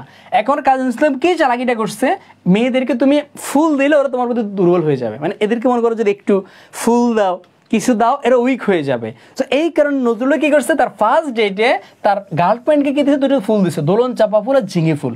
দেওয়ার কারণে কি হয়েছে, মনে করো মেয়েটা এখন রাজি হয়ে গেছে তার সাথে কি যে যাওয়ার জন্য, কেমন আসো। এখন মনে করো তাহলে তার ফার্স্ট ডেটে কি দিছে, দুটো ফুল দিছে, কি কি দিছে, দোলন চাপা ফুল দিছে আর ঝিঙে ফুল দিছে। এখন তাহলে তারা কিসে যাবে বলো তো, তারা এখন ডেটে যাবে। আসো এখন চিন্তা করতেছে ডেটে কোথায় যাবে, জায়গা খুঁজে পাচ্ছে না, পকেটে হাত দেয়, কিরে টাকা নাই, প্যান্টের পকেটে হাত দেয়, ওমা টাকা নাই, 100 টাকা আছে, 100 টাকা দিয়ে কোন ডেটে যাওয়া যাবে না, বাদাম কিনতে গেলে তো 50 টাকা লাগে। এখন তার মাথা ঘুরতেছে কোথায় যাবে। এখন সে ফিক্সড করছে, মানে সে আগে থেকে পূর্ব পরিকল্পনা করছে, এমন একটা জায়গায় সে ডেটে যাবে যেখানে কোনো টাকা লাগবে না, এমন একটা সময় যাবে যখন কেউ থাকবে না, এমন একটা জায়গা যাবে যখন কেউ দেখবে না। অনেক চিন্তা ভাবনা করে সে চিন্তা করছে, সে তার গার্লফ্রেন্ডকে নিয়ে, মানে সে তার গার্লফ্রেন্ডকে বলতেছে এমন একটা দিন গেছে, মানে এমন একটা সময় গেছে, কখন গেছে জানো, রাতের বেলা গেছে, মানে সন্ধ্যার পরে। আবার কখন কোথায় গেছে, নদীর পাড়ে গেছে। আমরা বলো সন্ধ্যার পরে নদীর পাড়ে, তাও যে এমন একটা দিন গেছে যেদিন মনে করো কি সে আবহাওয়া অধিদপ্তর চেক করে নিছে যে কোন দিন তোমার প্রচুর পরিমাণে ঝড় তুফান আসবে, যখন নদীর পাড়ে মানুষ থাকবে না, মানে আগে থেকে আবহাওয়া অধিদপ্তরে চেক করে নিছে কোন দিন সে, মানে কোন দিন তোমার ঝড় তুফান প্রচুর থাকবে, যখন মানুষ থাকবে না, এমন একটা সময় সে কি নদীর পাড়ে যাবে। এটা আমরা সবাই জানি, নদীর পাড়ে বিভিন্ন বন জঙ্গলের মধ্যে আমাদের মানে নিব্বা যায় মাঝে মাঝে, কি করে এটা আমরা না বলি। সো সে গেছে কেন, এখন মানে মেয়েটা তুমি ওখানে কেন যাবা, মানে এই মানে এই রাতে তুমি ওখানে কেন যাবা, বলে কি নদীর পাড়ে আমরা মানে বাতাস ফিল করব, আমরা নতুন চাঁদ উঠছে নদীর পাড়ে বসে বসে নতুন চাঁদ দেখবো, আমরা এই কারণে যাবো। সো সে মেয়েটাকে কি বোঝাইছে, সন্ধ্যা, কখন গেছে, সন্ধ্যা, কারণ দিনের বেলা মানুষ থাকে, পূবের হাওয়ার প্রবল ঝড়ে, মানে পূব দিক থেকে প্রবল ঝড়, ভাইকে বলো ঝড় তুফান হলে তোমরা বাসা থেকে বাইরে বা, ঝড় তুফান হলে কোনো ভালো মানুষ বাসার থেকে বাইরে হয়, তার মনে তো উদ্দেশ্য খারাপ। সে মেয়েটারে কখন নিয়ে গেছে, যখন পূবের হাওয়ায় প্রবল ঝড়ে ছিল। কোথায় নিয়ে গেছে, সিন্ধু নদীর পাড়ে। কোথায় নিয়ে গেছে বলো তো, সিন্ধু নদীর পাড়ে নিয়ে গেছে। কেন নিয়ে গেছে, নতুন চাঁদ দেখাতে নিয়ে গেছে। কেন নিয়ে গেছে, নতুন চাঁদ। এখন নতুন চাঁদ তারা দেখতেছে নদীর পাড়ে বসে। এখন মনে করো মেয়ে এখানে বসে আছে, মনে করো এখানে মেয়ে বসে আছে, এখানে ছেলে বসে আছে। এখন নজরুলের তো উদ্দেশ্য খারাপ, স্বাভাবিক, ফার্স্ট দেখাতে তো আমরা আর একবারে মানে ঘেঁষাঘেঁষি করে না কেউ, তার তো উদ্দেশ্য খারাপ, তার তো তর্স হয় না, খুদের তো বাঘ। এখন সেই মেয়েটাকে ডাকতে পারতেছে না যে একটু এদিকে আসুন আসুন। এবার সে কী করছে, বাঁশি বাজানো শুরু করছে। কারণ মনে করো যে যখন এরকম বাঁশি বাজায় আমরা, এরকম মনে করো বাঁশি বাজানো শুরু করলে আস্তে আস্তে মনে করো মেয়েটা তার দিকে আসতেছে, আকৃষ্ট হচ্ছে, তার এখানে মাথা রাখতেছে, আকৃষ্ট হচ্ছে। এই কারণে সে কী করা শুরু করলো, বিষের বাঁশি বাজানো শুরু করলো। মেয়েটা আস্তে আস্তে তার কাছে আসছে, সে বাঁশি বাজায়, মনে করো অরিজিৎ সিংয়ের মতো এইভাবে বাঁশি বাজাচ্ছে, মেয়েটাও তার এখানে মাথা দিয়ে বসে আছে। এখন তার তো গেছে মাথা নষ্ট হইয়া, মানে সে কি না কি করবে, মানে হুঁশ দিশ পাচ্ছে না। এবার আর তার আর সহ্য হয় না, এই নদীর পাড়ে বসে খোলামেলা পরিবেশে তার আর হবে না। এখন সে চিন্তা করতেছে পকেটের নাই টাকা, কই যাবো, বাসায় গেলে বাপ মা দিব পিড়া, হোটেল বুক করার কোনো টাকা নেই, কি করি আমি। এখন দেখবা গরিবের একটা জায়গা আছে, সেটা কি বলতো, সিনেমা হল। কি বলতো, সিনেমা হল। কারণ সিনেমা হলে শুধু সিনেমা দেখায় না, মানুষ সিনেমা করেও। কারণ সিনেমা যেখানে তোমার মানুষ বসে ওই জায়গাগুলো অলওয়েজ অন্ধকার থাকে। সে চিন্তা করছে পকেট আছে 20 টাকা, সিনেমা হলে 2টা টিকিট কাটতে 20 টাকা লাগবে, দুজনে মিলে সিনেমা দেখে। সিনেমা তো দেখবো না, সিনেমা তো আমি দেখাবো উল্টা, মানে কোন সিনেমা দেখবে আল্লাহ জানে। সে কোথায় গেছে বলতো, চিত্ত নামায় গেছে। কেন গেছে, ছায়ানট দেখতে গেছে। কোথায় গেছে বলতো, চিত্ত নামায় গেছে, কি দেখতে গেছে, ছায়ানট। ছায়ানট মানে বুঝো না তোমরা, বাংলা মানে ছোটবেলা তোমরা দেখো নাই, মানে বৃহস্পতি শুক্র শনিবারে ছায়া ছবি চলে, হ্যাঁ, বিটিভির মধ্যে জিজির করি বাপ্পা রাজার সাবনুরের ছায়া ছবি দেখা নাই। তো এই কারণে সে কোথায় গেছে, চিত্ত নামায় গেছে, ছায়ানট দেখতে গেছে। এখন একটা পর্যায়ে যখন সে দেখছে, যখন সে মনে করো সিনেমা হলে মেয়েটাকে দেখছে, পাই গেছে, তখন মনে করো তার মাথা নষ্ট হয়ে গেছে। আমরা আর এই ছবি বিশ্লেষণ না করি, একটা অন্ধকার জায়গায় যখন মানে তার মাথা নষ্ট হয়ে গেছে, হ্যাং হয়ে গেছে, কি না কি করবে। তখন সে কি করলো, এরপর সাম্যবাদী নজরুল বলিল, মানে আমরা সবাই জানি নজরুল হচ্ছে সাম্যবাদী, মানে সবার সমান অধিকার নিশ্চিত করে। তার গার্লফ্রেন্ড 5টা হলে সে 5টাকে 5 ঘন্টা করে সময় দিবে, বা 1 ঘন্টা করে 5 ঘন্টা সময় দিবে। এই কারণে তাকে সাম্যবাদী বলে। সাম্যবাদী নজরুল বলিল, ওগো প্রলয় শিখা। এখানে আমি তোমাদেরকে বুঝাই বলি, দেখো বখাটে ছেলে মেয়েরা তোমার দেখবা আর রাস্তা দিয়ে যায়, একটা সুন্দর মেয়ে দেখে ওরা কি বলো জানো, সে একটা আগুন যায়, আগুন আগুন, মানে এই যে বখাটে ছেলেবেলা যারা আছে কি বলে বলো তো, আগুন যায়। এখন আমাদের বখাটে নজরুল সে তো মনে করো সে তো কবি, সে তো আর মনে করে আগুন বলে না, সে কি বলে প্রলয় শিখা বলে। প্রলয় শিখার বাংলা অর্থ মানে আগুন, প্রলয় শিখা মানে কি আগুন, আমরা বলি না আগুনের শিখা, প্রলয় মানে তোমার আগুন। সো মানে তার বলতে পারেন ওগো আগুন, এটাকে একটু কাব্যিক ভাষায় বলছে, ওগো প্রলয় শিখা তোমার রূপের আগুনে আমি সর্বহারা। আপনার সব বলি না মানে তোমার ওই যে তোমার রূপের আগুনে, সাদিয়ার রূপের আগুনে আমি বিসিএস ক্যাডার হব, তার রূপের আগুন আমি বিসিএস ক্যাডার হব। যে এরকম তোমার মানে যখন ওই মেয়েটার রূপের আগুন দেখছে তখন সে একবারে এভাবে পড়ে সর্বহারা হয়ে গেছে। কি হয়ে গেছে? সর্বহারা। আমি চক্রবাক তোমার রূপের আগুনে, মানে আমি সর্বহারা, আমি চক্রবাক। ফণি মনসার জিঞ্জির ভেঙে, মানে এখানে আসো, তার আগে আরো 2টা গার্লফ্রেন্ড আছে। এটা কি একটা হচ্ছে ফণি, একটা হচ্ছে মনসা, তাহলে তার আরো 2টা গার্লফ্রেন্ড, সেটা হচ্ছে কি বলতো, ফণি আর একটা হচ্ছে মনসা। বলতেছি কি আমি ফণি মনসার কপালে লাথি মারি, ফণি এবং মনসার কপালে লাথি মারি, ফণি মনসার মানে জিঞ্জির ভেঙে আমি বাদ, তুমি আমার শেষ ভালোবাসা। বলতেছে কি ফণিও বাদ, মনসাও বাদ, ওকে প্রলয় শিখে তুমি আমার শেষ ভালোবাসা। মাথায় রাখবা, কোনো ছেলে তোমাকে বলে আমি এই প্রথম একটা মেয়েকে আই লাভ ইউ বলছি, অথবা তুমি আমার প্রথম, তুমি আমার শেষ, মানে তুমি বিশ্বাস রাখো এই মেসেজটা নিম্ন আরো সে 100 জনরে দিছে, কারণ এটাই তার স্বভাব। না তোমার কেন বলছে তুমি আমার সব, তুমি আমার প্রথম, তুমি আমার শেষ, এরকম কথাবার্তা আরো 100 জন ইনবক্সে সে দেয়, এগুলো কখনো বিশ্বাস করবে না। তুমি আমার শেষ ভালোবাসা, তুমি আমার শেষ সওগাত, এই যে মনে করো সে তাকে বলছে। এই যে আমরা এখানে যা যা দেখতে পাইছি আমি তোমাদেরকে দেখাচ্ছি, এই যে মনে করো আমরা 7 ভাই চম্পা, হ্যাঁ এই যে মনে করো চম্পা, এরপরে ঝিঙ্গে ফুল দিছে, এরপরে দোলন চাপা দিছে, এরপরে এখানে যা দিছে সন্ধ্যা, পুবের হাওয়া, প্রবল ঝড়, সিন্ধু, এরপরে তোমার কি তোমার এই যে নতুন চাঁদ, এরপরে তোমার বিশের বাসী, চিত্তনামা, ছায়ানট, এরপরে তোমার কি, এরপরে তোমার সাম্যবাদী, এরপরে তোমার প্রলয় শিখা, এরপরে তোমার রূপের আগুন, আগুন মানে হচ্ছে তোমার অগ্নিবীণা, আগুন মানে কি, আগুন মানে হচ্ছে তোমার অগ্নিবীণা, কেমন, এরপরে তোমার সর্বহারা, এরপরে তোমার সর্বহারা না, এরপরে তোমার চক্রবাক, এরপরে তোমার ফণি মনসা, এরপরে জিনজির, এরপরে শেষ ভালোবাসা, শেষ সওগাত। এগুলো হচ্ছে কাজী নজরুল ইসলামের কাব্যগ্রন্থ। মানে এই গল্পটা যে মনে রাখতে পারবে তার কাব্যগ্রন্থ অলিজোকে তার। বলো কেমন ছিল এটা, ভাইকে বলো তো, বলো বলো বলো কেমন ছিল? মানে আর জীবনে ভুলবা? ভাইকে বলো তো, আহার জীবনে কি তোমরা ভুলবা? বলো সোনামন্দিরা। মানে এভাবে যদি তুমি কাজী নজরুল ইসলামের কাব্যগ্রন্থগুলো যদি তুমি পড়ো, আমার মনে হয় না তুমি আর জীবনে কখনো এটা ভুলবা। ওকে ওকে ওকে আসো, ওকে ওকে ওকে ওকে আসো। এরপরে দেখো তো, এরপর এগুলো গেছে তার কাব্যগ্রন্থ। এখন কাব্যগ্রন্থের পরে তার আরো কি কি আছে, তার উপন্যাস আছে, তার মানে তার কি আছে, উপন্যাস আছে, তার গল্প গ্রন্থ আছে, তার প্রবন্ধ গ্রন্থ আছে, তার নাটক আছে। মানে তার উপন্যাস যেগুলো আছে, তার উপন্যাস, গল্প গ্রন্থ, প্রবন্ধ গ্রন্থ, নাটক আসে। আমি তোমাকে আগে নাটকটা দেখাচ্ছি। নাটকটা মনে রাখবে, তোমার এই যে আলেয়া এবং মধুমালা, 2টা মেয়ে, একটা হচ্ছে আলেয়া, একটা হচ্ছে মধুমালা। আলেয়া এবং মধুমালা দুজনে কি করছে, পুতুলের বিয়েতে ঝিলিমিলি রঙের শাড়ি পরে। এটা হচ্ছে কি নাটক মনে রাখার টেকনিক। এখন কি আলেয়াকে একটা মেয়ে, মধুমালা একটা মেয়ে, তারা কার বিয়েতে গেছে, পুতুলের বিয়েতে গেছে। কি রঙের শাড়ি? ঝিলিমিলি। ঝিলিমিলি বুঝো না, ওই যে টিকটক করে যে চাপড়িরা, ওরা দেখবে তোমার শাড়ি পরে বা যে জামা পরে, জামার মধ্যে ইন্দি লাইট, শাড়ির মধ্যে লাইটে সিকসিক করে, এদিকে বলে ঝিলিমিলি আর কি। মানে এমন খেত কালারের জামা বা এমন খেত কালারের শাড়ি পরে, মানে এদিক দিয়ে তোমার কি লাইটে টম টম টম, সাদা কালার ঝিকমিক ঝিকমিক করে আসো। যে এরকম তোমার ঝিলিমিলি রঙের শাড়ি পরে গেছে কে? আলেয়া এবং মধুমালা। কার বিয়েতে? পুতুলের বিয়েতে ঝিলিমিলি রঙের শাড়ি পরছে। এখানে আলেয়া, মধুমালা, পুতুলের বিয়ে, ঝিলিমিলি, এগুলো হচ্ছে আমার কি নাটক। প্রবন্ধ গ্রন্থ দুর্দিনে জাতির রুদ্রমঙ্গল যুগবাণী প্রবন্ধ পড়ছে। এখানে দুর্দিনে জাতির রুদ্রমঙ্গল যুগবাণী, এগুলো হচ্ছে তার প্রবন্ধ গ্রন্থ। গল্প গ্রন্থগুলো কি? শিউলিমালা রিক্তের বেদনা ব্যথা বলে, এখানে শিউলিমালা, রিক্তের বেদনা, ব্যথা, এগুলো কি তার গল্প গ্রন্থ। উপন্যাস কি? মৃত্যুকথা কুহিলিকা, বাদন হারা হয়ে গেল।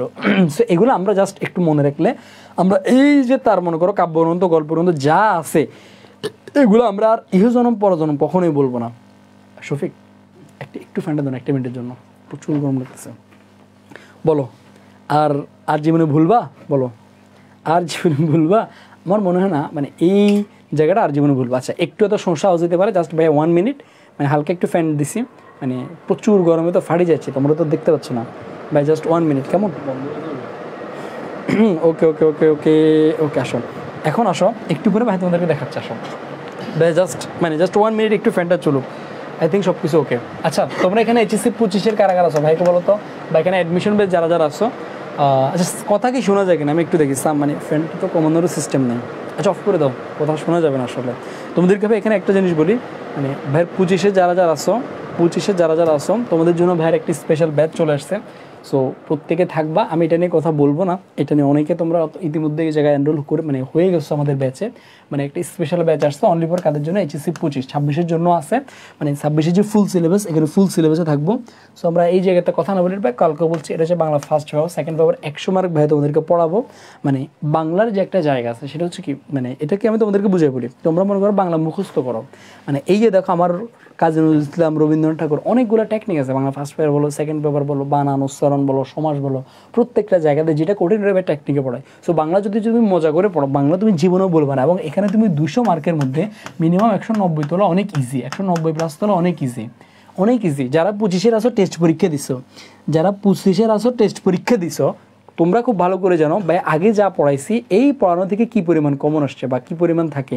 সো 25 বলো বা 26 বলো, মানে আর কিছুদিন পরে আমি তোমাদেরকে এই জায়গায় আরেকটা বলি, এটা খুব গুরুত্বপূর্ণ, জাস্ট একটা আমি জাস্ট 30 সেকেন্ড সময় নেবে, এখানে 30 সেকেন্ড সময় নেবে। আমি নর্মালি এগুলো বলতে আমার খুব বিরক্ত লাগে, মানে আনইজি লাগে, বাট না জানালে তো তোমরা জানবা না। সেটা হচ্ছে যারা দেখবা হাজারো অ্যাডমিশনে যারা প্রিপারেশন নেয়, তুমি দেখবা ওদের একটা আফসোস থাকে, আফসোসটা হচ্ছে এখন যে আমার যদি অ্যাডমিশনের প্রিপারেশনটা আমি যদি আর 1 মাস 2 মাস আগে থেকে নিতাম, তাহলে আমি অ্যাডমিশন অনেক ভালো করতে পারতাম। তো এই জায়গা থেকে তোমার বড় ভাই বোনরা এখন আফসোস করতেছে, তুমি যদি এখন থেকে মনে করো একটু অ্যাডমিশনের মতো করে পড়ো, তাহলে তুমি কিন্তু তোমার HSCও কাভার হবে, তোমার অ্যাডমিশনও কাভার হবে, দুইটা জায়গা তোমার 100 কাভার হবে।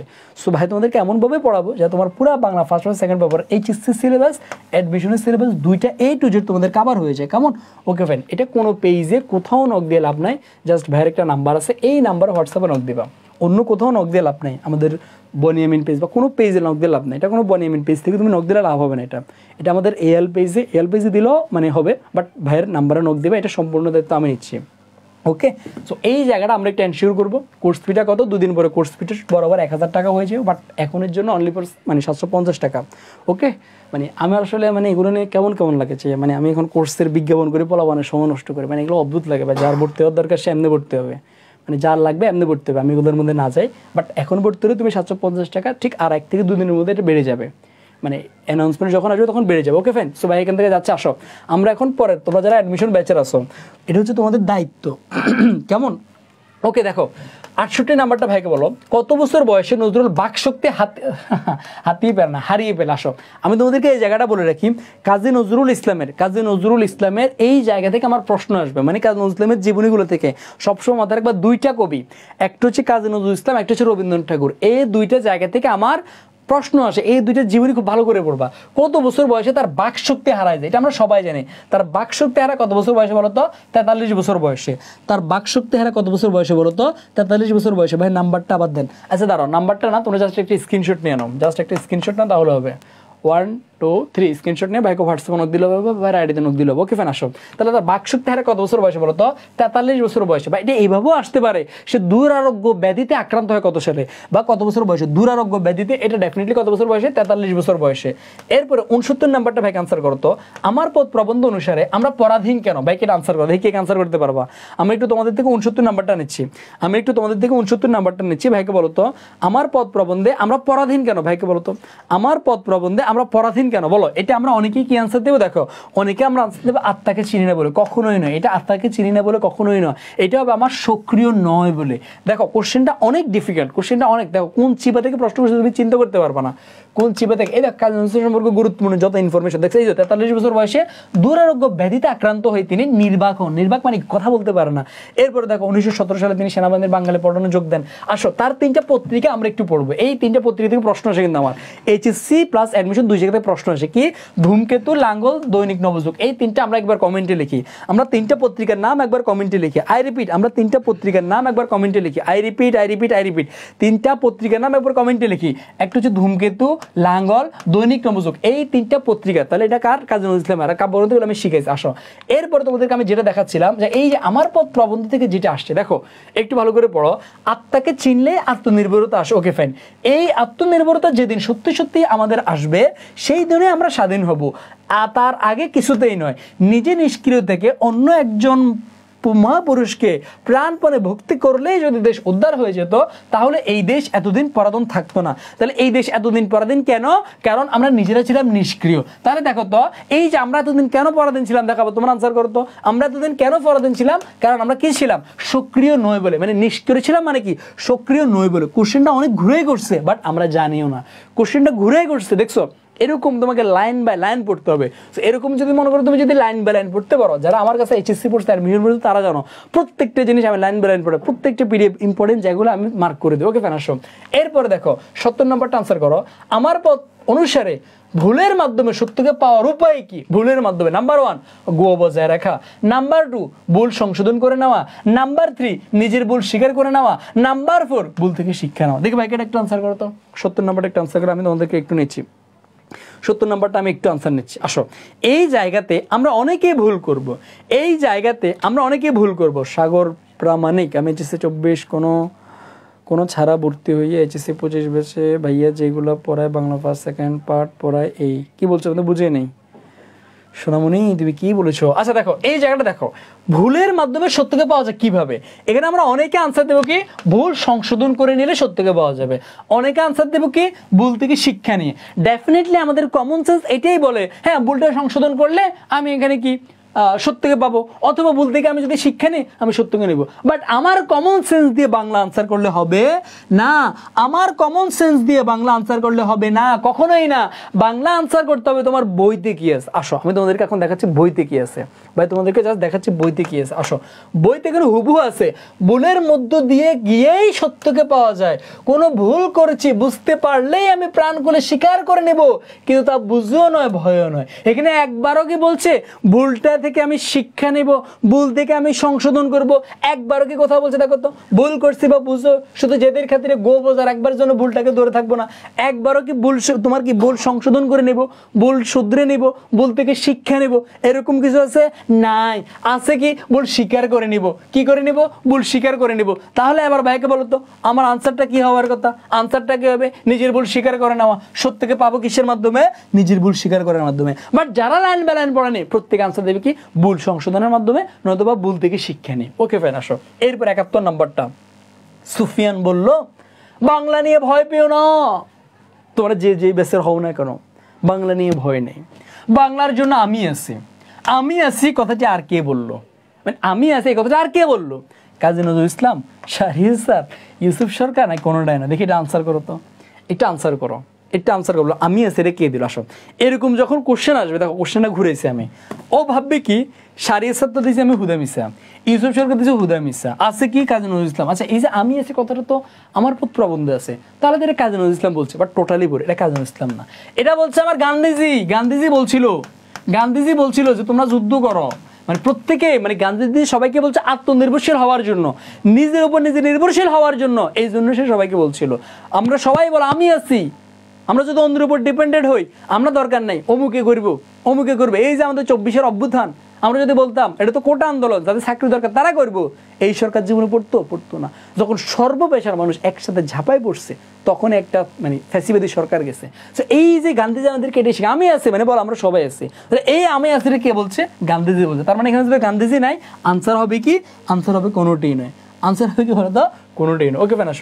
এরপর আমার 72 নাম্বারটা আনসার করি আমরা 72 নাম্বারটা আনসার করি। কেমন? এই যে আমি আছে কথাটা কে বলছে? আমার এই যে গান্ধীজি, মহাত্মা গান্ধীজি শিখেছে। আসো, এখন তোমাদের একটা কোশ্চেন ভাই বলি, ভাইকে বলো তো, এই যে আমি আছি কথাটা, এই যে আমি আছি, দেখি এটা কে আনসার করতে পারো।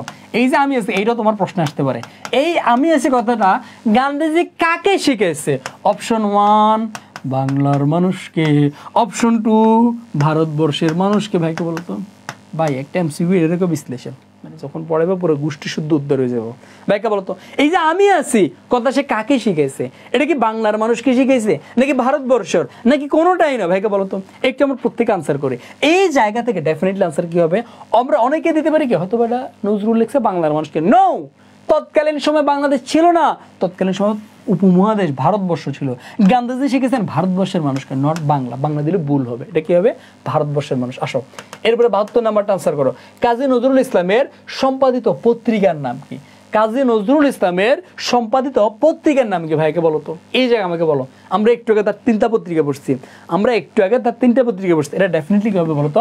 ডেফিনেটলি হবে নবযুগ ও ধূমকেতু, নবযুগ ও ধূমকেতু। এটা হচ্ছে কি তার 3টা পত্রিকা। আসো এরপরে 73 নাম্বারটা ভাইকে আনসার করো। সম্মার্জনা শব্দের অর্থ কি বলো? সম্মার্জনা, এই যে শব্দার্থগুলো থেকে আমার পরীক্ষা প্রশ্ন আসবে, শব্দার্থগুলো থেকেও আমার পরীক্ষা প্রশ্ন আসবে সোনামণিরা, শব্দার্থ থেকেও আমার পরীক্ষা প্রশ্ন আসবে। সম্মার্জনা মানে হচ্ছে কি? ঘষে মেজে পরিষ্কার করা। এটা আমরা আমার প্রবন্ধে পড়ছি, তাহলে এটা কি বলতো? ঘষে মেজে পরিষ্কার করা। সম্মার্জনা মানে কি? ঘষে মেজে পরিষ্কার করা। এই যে তার 3টা তোমার কি পত্রিকা দেখো, এই যে ধূমকেতু, লাঙ্গল, দৈনিক নবযুগ। ওকে ফাইন, আসো এগুলো তো আমরা একটু আগে দেখছি। আসো এই যে দেখো ভাই তোমাদেরকে এই জায়গাতে আমার প্রবন্ধের সব শব্দার্থ একবার দিয়ে নিয়েছি। দেখো এই যে একটা শব্দার্থ যখন আমি প্রশ্ন দিয়েছি, পুরো শব্দার্থগুলো দিয়ে দিয়েছি, একবার রিভাইজ হয় না। এই কারণেই বলছি আমার সাথে যদি এই 300 MCQ তুমি সলভ করতে পারো, বাংলা প্রথম আর কিছু লাগবে না। দেখো কর্ণধার মানে কি? নেতৃত্ব প্রদান করার সামর্থ্য। নমস্কার মানে কি? প্রণাম। কুর্নিশ মানে কি? অভিবাদন। গুরু মানে কি? শিক্ষক। দম্ভ মানে কি? অহংকার। আত্মাকে মানে কি? নিজেকে। বিনয় মানে কি? নম্রতা। এরপর দেখো সারথি মানে কি? রথ চালক। স্পর্ধা মানে কি? আমরা বুঝি পুরো এত বড় স্পর্ধা, এই যে আমরা এইভাবে বলি। শির মানে কি? মস্তবা মাতা। নিষ্ক্রিয় মানে আমরা বুঝি অন্তরা মানে বাধা। মেকি মানে কি? অনেক ইম্পর্টেন্ট। মেকি মানে কি? মিথ্যা। মেকি মানে কি? কপট। সম্মার্জনা মানে কি? ঘষে মেজে পরিষ্কার করা। এগুলো থেকে প্রশ্ন আসে। আগুনের জান্ডা, এটা অনেকবার প্রশ্ন আসে। আগুনের জান্ডা মানে কি? আগুনের পতাকা। আগুনের জান্ডা মানে কি? আগুনের পতাকা। শব্দার্থগুলো একবার পড়া হলে আমরা ডান লিখি, কারণ এই শব্দার্থগুলো থেকে অনেক পরীক্ষা আসে। শব্দার্থগুলো একবার পড়া হলে আমরা ডান লিখি, শব্দার্থ একবার পড়া হলে আমরা ডান লিখি।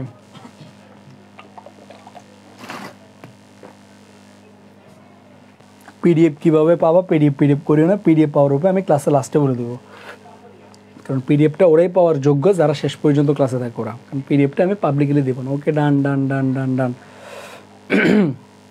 ওকে আসো এরপরে আমাদের পরের কোশ্চেন। আসো এরপরে 74 নাম্বারটা আনসার করো। কাজী নজরুল ইসলামের কোন গ্রন্থটা রবীন্দ্রনাথকে উৎসর্গ করেন? ভাইকে বলো তো, কাজী নজরুল ইসলাম কোন গ্রন্থটা রবীন্দ্রনাথকে উৎসর্গ করেন? এখানে আমি তোমাকে বলি, এটা আনসার হচ্ছে সঞ্চিতা। অর্থাৎ এই সঞ্চিতা, এই গ্রন্থটা কাজী নজরুল ইসলাম কাকে উৎসর্গ করছে? রবীন্দ্রনাথকে। আসো এখানে তোমার দুইটা জায়গা, দুইটা গ্রন্থ, একটা হচ্ছে সঞ্চিতা যেটার মধ্যে আমাদের প্যাচ লাগে, একটা হচ্ছে সঞ্চিতা আর একটা হচ্ছে সঞ্চয়িতা। নাও কোশ্চেন, কোনটা কার কাব্যগ্রন্থ, কোনটা কার গ্রন্থ? মাথায় রাখবা, সঞ্চিতা একটা হচ্ছে সঞ্চিতা আর একটা হচ্ছে সঞ্চয়িতা, দুইটা কিন্তু এক না। এই সঞ্চিতা, এখন দেখো আমি তোমাকে বলি, একটা হচ্ছে তোমার নজরুলের, একটা হচ্ছে তোমার নজরুলের, একটা হচ্ছে তোমার নজরুলের, আরেকটা হচ্ছে তোমার কি? রবীন্দ্রনাথ ঠাকুর, মানে রবি ঠাকুর। ওকে ফ্যান, আসো এখন কোনটা কার আমি তোমাকে বলি। তোমরা ভাইকে বলো তো, নজরুল বড় না রবীন্দ্রনাথ ঠাকুর বড়? তোমরা ভাইকে বলো তো, নজরুল বড় না রবি ঠাকুর বড়? আমরা এখানে সবাই জানি রবি ঠাকুর আমার বড়, অর্থাৎ রবীন্দ্রনাথ ঠাকুর আমার বড়। তো রবীন্দ্রনাথ ঠাকুর যেহেতু বড়, তাহলে বড়টা তার হবে। রবীন্দ্রনাথ ঠাকুর যেহেতু বড়, তাহলে বড়টা তার হবে, সঞ্চয়িতা তার। আর নজরুল যেহেতু ছোট, তাহলে ছোটটা তার হবে ডেফিনেটলি। এইভাবে ভাই মনে রাখছে, তোমরা যদি মনে রাখতে পারো যে সঞ্চিতা ছোট, নজরুল ছোট, তারটাও ছোট। আর তোমার এই যে সঞ্চয়িতা, এটা হচ্ছে বড়, তারটাও তোমার কে বড় মানে চলেছে, মানে রবীন্দ্রনাথ বড়, তার লেখাটাও বড়, সঞ্চয়িতা। কেমন? আসো আসো এরপরে 75 নাম্বারটা, আমার পদ প্রবন্ধে মিথ্যাকে ভয় করে কে? আসো খুব গুরুত্বপূর্ণ। কে মিথ্যাকে ভয় করে? যার বাহিরে মিথ্যা, যার মনে মিথ্যা, যার অন্তরে সত্য, যে মিথ্যা বলে। হুবহু লাইন বাই লাইন থেকে প্রশ্নগুলো আসছে। আমরা বলি না, যার ভিতরে ভয় সে বাইরে ভয় পায়, যার মনে মিথ্যা সে বাইরে মিথ্যাকে ভয় পায়। তাহলে কে মিথ্যাকে ভয় করবে? যার ভিতরে ভয়, যার মনের মধ্যে মিথ্যা, মানে যার ভিতরে ভয় সে বাইরে ভয় পাবে। যার ভিতরে তোমার কি শয়তানি, সেই তোমার কি ভয়, মানে বলে না যে চোরের মানে পুলিশ পুলিশ, ওরকম আর কি। কেমন? ওকে ফাইন, আসো তাহলে এটা কে ভয় করবে? যার মনের মধ্যে মিথ্যা। আসো এরপরে 75 পরে আমরা একটু 76 মধ্যে যাই। আসো এই জায়গাটা আমি তোমাদেরকে দেখাচ্ছি, দেখছো আমার পদ প্রবন্ধের যত গুরুত্বপূর্ণ তথ্য বলে এগুলো। ওহো ভাই, এক্সট্রিমলি সরি, মানে হঠাৎ নেট প্রবলেম হচ্ছে। আই থিঙ্ক এখন সব কিছু ক্লিয়ার আছে, মানে ভাই খেয়ালই করে নেই যে এখানে যে প্রবলেম হচ্ছে, মানে লাইভে যে প্রবলেম, আমি পড়াচ্ছিলাম বাট খেয়াল করে নেই। ওকে, আই থিঙ্ক এখন সব কিছু ঠিক আছে। ভাই জাস্ট একটু চেক করে নিচ্ছি এখন ঠিক আছে কিনা। হ্যাঁ হ্যাঁ, হঠাৎ করে লাইভে একটু প্রবলেম হচ্ছে। আই থিঙ্ক এখন তো সব কিছু ঠিক থাকার কথা, তাই না সোনামন্দিরে? এখন ঠিক আছে না ভাইকে বলো তো? এখন ঠিক আছে? ওকে ফাইন, আই থিঙ্ক এখন সব কিছু ঠিক আছে। ক্যামেরাটা সোজা করেন, ক্যামেরা হালকা আচ্ছা থাক না, হালকা একটু 19-20 কি হয়েছে এগুলো, এটা আমার মনে হয় কোনো হয়েছে। আসো ভাই এটা একটা আবার পড়াচ্ছি, আমার মনে হয় নেট প্রবলেম, এটা তোমরা দেখো না। আসো, সালাম জানাচ্ছি কাকে? আমার সত্যকে। নমস্কার করছি কাকে? আমার সত্যকে। মিথ্যাকে সেই ভয় পায় যার মনে মিথ্যা। তাহলে কে মিথ্যাকে ভয় পায়? দেখতে পাইছো, কে মিথ্যাকে ভয় পায়? যার মনে মিথ্যা, সেই মিথ্যাকে ভয় পায়। মনে জোর আসে কে? নিজেকে চিনলে। অহংকার অনেক বেশি ভালো কিসের চেয়ে? মিথ্যা বিনয়ের চেয়ে। আসো এরপর স্পষ্ট কথা পাওয়া অনেকটা কি দুর্বলতা, মানে আমরা মনে করো কারো মনে করো কি মনে করো তোমার সামনে একজন অন্যায় করতেছে, অন্যায়ের প্রতিবাদ করা, এই তোমার এটা ভুল হয়েছে, এরকম স্পষ্ট কথা বলা, এটা সবাই পারে না। এই কারণেই বলছে এটি কিছুটা দুর্বলতার মতো থাকে। কেমন? ওকে ফাইন, আসো এরপরে পরেরটা আনসার করো 76 নাম্বারটা। আমার পদ প্রবন্ধে লেখক কোন ভয়ে ভীত নয়? মারাত্মক লেভেলের প্রশ্ন, মানে এটা হচ্ছে তোমার মানে যেই সে কোনো কোশ্চেন না, এটা তোমার মারাত্মক লেভেলের একটা কোশ্চেন, মারাত্মক মানে মারাত্মক লেভেলের কোশ্চেন। ভাই বল এটা কি আনসার করতে পারবে? আমি জাস্ট একটু দেখে নিচ্ছি, এটা কি আনসার করতে পারবা? তানভীর ইসলাম, কাজী জান্নাতুল ফেরদৌস, আসোস। কেন তোমার কি লাগে? তুমি যে জিগাও আসোস কি লাগে বলো? মানে আমার ক্লাসে মাঝে মাঝে এরকম হয় আর কি, মানে ওই যে মানে গত বছর যখন পড়াইছিলাম একটা স্টুডেন্ট, খুলনার, নাম বলবো না, মানে ফ্রি ক্লাস তো কখনো আবার দেখে ফেলে, খুলনার একটা স্টুডেন্ট, আমি যেখানেই পোস্ট করি ওরা আমার ক্লাসের মধ্যে কী করে, মানে একজন আরেকজন মেনশন দেয়, তো আমি বলছি খুব ভালো ছিলে, মানে ফ্রেন্ডকে মেনশন দিয়ে ক্লাসে নিয়ে আসে, ওমা এবার দেখে আমার আইডি তো আমি কোনো পোস্ট করলে তারা মেনশন দেয়, ওই দেখ সুফিয়ান ভাই এটি কী কয়, সুফিয়ান ভাই কী দিছে এটি। এখন আমার মধ্যে একটু সুন্দর, কী রে ভাই আগে তো ক্লাসে মেনশন দিতে, এখন আমি পোস্ট করলে ওইখানে পর্যন্ত তারা মেনশন দিয়ে নিয়ে আসে, কাহিনি কি? এরপরে তাদের মাঝে মাঝে তাদের মতিগতিগুলো দেখলাম, ওমা একজনের বাড়িতে যশোর, একজনের খুলনা, দুজনে দুই ভার্সিটিতে পড়ে, এবার দেখলাম দুদিন পর একসাথে স্টোরি, ফার্স্ট মিট, দেখি তো অবাক, মানে ক্লাসে লাইভে কমেন্ট করে এদের খুলনা থেকে যশোর পর্যন্ত লিঙ্ক হয়ে যায়, মানে এরকম অবস্থা আর কি। মানে যার ক্লাস করে প্রেম শিখে গেছে তারা, সে এখনও শিখতে পারলো না, বাট কমেন্টে লাইভে মনে করে একজনের রিপ্লাই দিয়া সংসার পর্যন্ত হয়ে যায়। মানে এটা তোমার হয়, বুঝছো? মানে এই যে তোমরা যে মেনশন দাও, আমি মাঝে মাঝে কনফিউজড হয়ে যাই, মানে আবার কোন ধরনের কাহিনী পড়া তোমরা, মানে জাস্ট লাইভ ক্লাস থেকে খুলনার প্রেমের, মানে যশোর থেকে খুলনার প্রেম হয়ে যায়, কঠিন লেভেলের। কেমন? দেখো এই যে দেখো আমার পদ প্রবন্ধে লেখো কোন ভয় ভীত নন, এটা দেখো খুব মারাত্মক লেভেলের কোশ্চেন। এটা হচ্ছে কিসের ভয়? রাজার ভয়। আসো এই লাইনটা কোন জায়গা থেকে আমি তোমাদেরকে একটু বলি, লাইনটা কোন জায়গা থেকে এসছে আমি তোমাদেরকে একটু বলি। দেখো খুবই গুরুত্বপূর্ণ, রাজ ভয় বা লোক ভয়, কোনো ভয়ই আমার বিপদে নিয়ে যাবে না। তাহলে সে কিসেকে ভয় পায় না? কোনো রাজ ভয় অথবা লোক ভয়, অর্থাৎ রাজার ভয় অথবা কোনো লোকের ভয় সে ভয় পায় না। দেখছো কোন লেভেলের কোশ্চেনটা আসছে, কোন লেভেলের কোশ্চেনটা আসছে। আসো তাহলে এটা কি হবে বলতো? রাজার ভয়। কেমন? কিসের ভয়? রাজার ভয়। এরপরে কি হবে, কি হয়েছে? মানব কল্যাণ প্রবন্ধটি প্রথম কোন গ্রন্থে সংকলিত? আসো এইটা আমরা সবাই জানি, মানব কল্যাণ প্রবন্ধটা হচ্ছে কি মানবতন্ত্র গ্রন্থে সংকলিত। এটা যারা এক্সাম দিছে, এক্সামে বলছিলাম ওই যে মানে এক্সামে আমি কি করছিলাম, মানব যন্ত্র দিছি, তোমরা অনেকেই গতকালকে যখন পরীক্ষা দিছো মানবতন্ত্র মানে মানব যন্ত্র দেখে আনসার করে দিছো। এটা একটু তোমাদেরকে জাস্ট একটু ধোকা দিয়েছে তোমাদের সাথে। সো যন্ত্র না, মানবতন্ত্র। কত সালে ভাইকে বলো তো, দেখে কে বলতে পারবা? কত সালে ভাইকে বলো তো, কে বলতে পারবা? এটা আমরা সবাই জানি 1900 কত খ্রিস্টাব্দে? 72 খ্রিস্টাব্দে মানবতন্ত্র গ্রন্থে সংকলিত। কেমন? আই থিঙ্ক 72 খ্রিস্টাব্দে। ভাই তবে একটু দেখে নিচ্ছি। ওকে, এটা 72 খ্রিস্টাব্দে হবে। আসো, রেড ক্রস কোন ধরনের সংস্থা? এই কোশ্চেনটা তুমি লেখো, কোনো না কোনো বোর্ড কোশ্চেন বা কোনো না কোনো ভার্সিটি অ্যাডমিশন কোশ্চেনে এটা 100 আসবে। অর্থাৎ এই যে তোমার রেড ক্রস, এটা তোমার কি কোন সংস্থা? এই রেড ক্রসটা কোন সংস্থা? এটা মাথায় রাখবে, এটা হচ্ছে একটা সেবাধর্মী সংস্থা। কারণ মানব কল্যাণ প্রবন্ধের মধ্যে বলা আছে যে প্রচুর পরিমাণে সেবাধর্মী সংস্থা আছে। দেখবা মানবতার তরে মানব প্রেমী, মানবতার ফেরিওয়ালা, প্রচুর পরিমাণে তোমার কি এটাকে কি বলে স্বেচ্ছাসেবী সংগঠনগুলো আছে। ওইরকম একটা সংগঠন হচ্ছে তোমার রেড ক্রস, যেটার কথা আমাদের মানব কল্যাণ প্রবন্ধের মধ্যে লেখা ছিল। আসো এরপরে 79 নাম্বারটা আমাকে আনসার করতো। নিচের হাত দ্বারা কোনটা বোঝায়? সম্মানীয়, আত্মমর্যাদাহীন, আত্মমর্যাদা, জেহাদ নিষেধাজ্ঞা। এটা ডেফিনেটলি কি জেহাদ নিষেধাজ্ঞা, তাই না? বলো তো, প্রত্যেকে আমাকে 79 নাম্বারটা আনসার করো। মানে এটা তো বুঝেই যায় নিচের হাত মানে কি জেহাদটা নিষেধাজ্ঞা। কেমন? কারণ নিচের হাত তো তোমার দান গ্রহণ করে। ভাইকে বলো তো 79 নাম্বারটা আনসার করো প্রত্যেকে। 79 নাম্বারটা আমরা প্রত্যেকে আনসার করি। 79 নাম্বারটা গরুর গ, 79 নাম্বারটা গোড়ার গ। ওকে ফাইন, ওকে ওকে। যাক, এই যে লক্ষ্মীশ্বর মন্দিরে মোটামুটি 99% আনসার হচ্ছে 79 নাম্বারটা কি আত্মমর্যাদাহীন। যাক, তোমরা আমার সাথে সাথে ভুল করো না। সেটা হচ্ছে দেখো, যেই নিচের হাত দিয়ে আমরা অনেকেই ভাবে কি জেহাদ নিচে থাকে, বাট না। নিচের হাত মানে আমি তোমার বুঝে বলি, মনে করো শফিকে দিয়ে আসো, মনে করো আমি তোমাকে বলি, মনে করো এই হচ্ছে, মনে করো কি এই হচ্ছে তোমাদের, মনে করো এই হচ্ছে মনে করো খুব বড় লোক, আবার আমি হচ্ছে গরিব। এখন আমি তার কাছে গেছি, আল্লাহ রাসূলকে ভিক্ষা দেন না, মনে করো তার হাত উপরে, তার কাছে অনেক টাকা, তার কাছে অনেক টাকা, মনে করো আমি তার কি বললাম, আল্লাহ রাসূলকে কি দেন না, ভিক্ষা দেন না, কি ধরো এখন মনে করো ভিক্ষা দেন। এখন সে আমার যখন দিছে, দেখো তো এই যে তার হাতটা কি উপরে, আমার হাতটা কি নিচে। এখন দেখো এই যে আমার হাত যখন নিচে, তখন দেখো এইটা দ্বারা আমি তখন কি বলবো, হে আল্লাহ রাসূল ভিক্ষা দেন না, এভাবে বলবো না? এভাবে বলি না, মা মা বাবা বাবা আল্লাহ রাসূলকে ভিক্ষা দেন না গো। এই যে আমি তার সামনে নত হয়েছে, আল্লাহ রাসূলকে ভিক্ষা দেন না গো, এই যে সে আমার ভিক্ষাটা দিছে, এতে কি আমার কি আত্মমর্যাদা অনেক বাড়ি গেছে, ইয়া আমার কি সম্মান বাড়ি গেছে? না, বরঞ্চ আমার সম্মানটা তার কাছে কমছে। নেক্সট টাইম আমি তার সামনে দেখা হলো, আসসালামু আলাইকুম ভাই, কেমন আছেন ভাই, এই যেভাবে বলবো না, আমার মর্যাদা লো, তার সামনে আমি জীবনে মাথা উঁচু করে কথা বলবো না। আবার এখানে আরেকটা কোশ্চেন আসে, যখন আমরা দান গ্রহণ করি তখন দেখবা তার চেহারার অবস্থাটা, তার মধ্যে একটা কি লক্ষ্য পায়, মানে একটা তার পুরো বডির মধ্যে, মানে এভাবে, মানে এটা উল্লেখ আছে এভাবে, মানে যে দান গ্রহণ করে তার সর্ব অবয়বে এরকম একটা কোশ্চেন আছে, মানে তার সারা শরীরে একটা তোমার ইয়ে থাকে। যেমন দেখবা যারা ভিক্ষা করতে আসে এভাবে, মা আল্লাহ দুগা দেন না গো মা, 3 দিন ধরে খাই নাই গো মা, আমার একটা বাচ্চা আছে মা, কিছু খাই না গো মা, আমার কিডনি সমস্যা মা, দুগা দেন না গো মা, আল্লাহ আল্লাহ আল্লাহ দানকারের পিতা মাতা আল্লাহ সুখের আইকে কবরে। হ্যাঁ, এই যে দেখো সারা আল্লাহ মা দেন না গো দুগা, মা আরো দুগা দেন না। দেখবো অনেক ভিক্ষুক ভিক্ষা দিলে মা দুগা আলু দেন না, কি রে ভাই সাইল দিলাম না, সাইল আলু দিলে দুগা পেঁয়াজ দেন না, এক শিশি কত তেল দেন, এরকম শিশির একটা বোতল নিয়ে গিয়ে বোতল নিয়ে আসে, এক শিশি কত তেল দেন না। সে এই যেমন করে এরকমগুলো থাকে, সো তার সর্ব অবয়বে এই জিনিসগুলো দেখতে পায়। তাহলে এটা দ্বারা কি আত্মমর্যাদাহীন বোঝায়। আবার তার মধ্যে কি লক্ষ্য পায়, ধীনতা লক্ষ্য পায় তার সর্ব অভাবে। এই প্রশ্নগুলো কিন্তু আমার আসে ভর্তি পরীক্ষা। কেমন আসো, এই যে মানব কল্যাণ তোমার 1972 খ্রিস্টাব্দে রচিত, এই দেখছো, মানে আমার যে তথ্যগুলো আমি বারবার বলি ভাই, তোমাকে স্লাইডে যা পড়াবো এর বাইরে তোমার আর প্রশ্ন আসবে না। কেন বলছি দেখো, মানব কল্যাণ একটা প্রবন্ধ, এটা কোন গ্রন্থ থেকে সংকলিত? মানবতন্ত্র গ্রন্থ থেকে সংকলিত। কত খ্রিস্টাব্দে? 1972 খ্রিস্টাব্দে। এই যে সেবাধর্মী সংস্থা কি রেড ক্রস, কি বলতো রেড ক্রস। এরপরে দেখো একটা কথা মাথায় রাখবা, মানব কল্যাণ প্রবন্ধে 2টা উক্তি আছে। কয়টা উক্তি বলতো? মানব কল্যাণ প্রবন্ধে 2টা উক্তি আছে। একটা হচ্ছে তুমি অধম বলি আমি উত্তম হইব না কেন, কথাটা কে বলছে? বঙ্কিমচন্দ্র চট্টোপাধ্যায়। আমরা প্রত্যেকে একবার এই লোকটার নাম লিখি, এই লোকটার নাম আমরা প্রত্যেকে একবার লিখি। কে বলতো? বঙ্কিমচন্দ্র চট্টোপাধ্যায়। কে বলতো?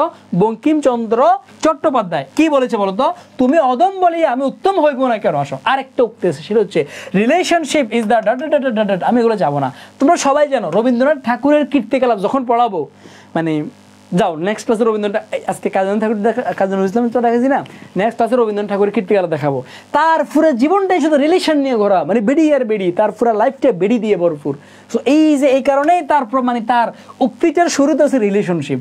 তোমরা বুঝে নাও, কালকে যখন তার কাব্যগ্রন্থগুলোর বাইরে যখন শিখাবো তখন দেখিও তার পুরো লাইফটা কিরকম বেড়িময়। সো আমরা এগুলো দেখাবো, এগুলো কেমন। সো মাথায় রাখবা এরকম রিলেশনশিপ বা ইংলিশ যা আছে এটা রবি ঠাকুরের, বাংলা যেটা আছে এটা বঙ্কিমচন্দ্র চট্টোপাধ্যায়ের। কেমন আসো, এরপরে আমি তোমাদের দেখাচ্ছি। এই যে দেখো আমার স্লাইড থেকে আমি তোমাকে এই কারণে দেখো, এই যে নিচের হাত দ্বারা গ্রহিতাকে বোঝায়, মানে যে গ্রহণ করে, আর নিচের হাত দ্বারা তার আত্মমর্যাদাহীন অবস্থা বোঝায়, তার মধ্যে আর সম্মান থাকে না, সেলফ রেসপেক্ট থাকে, আত্মমর্যাদাহীন অবস্থাকে বোঝায়। কেমন?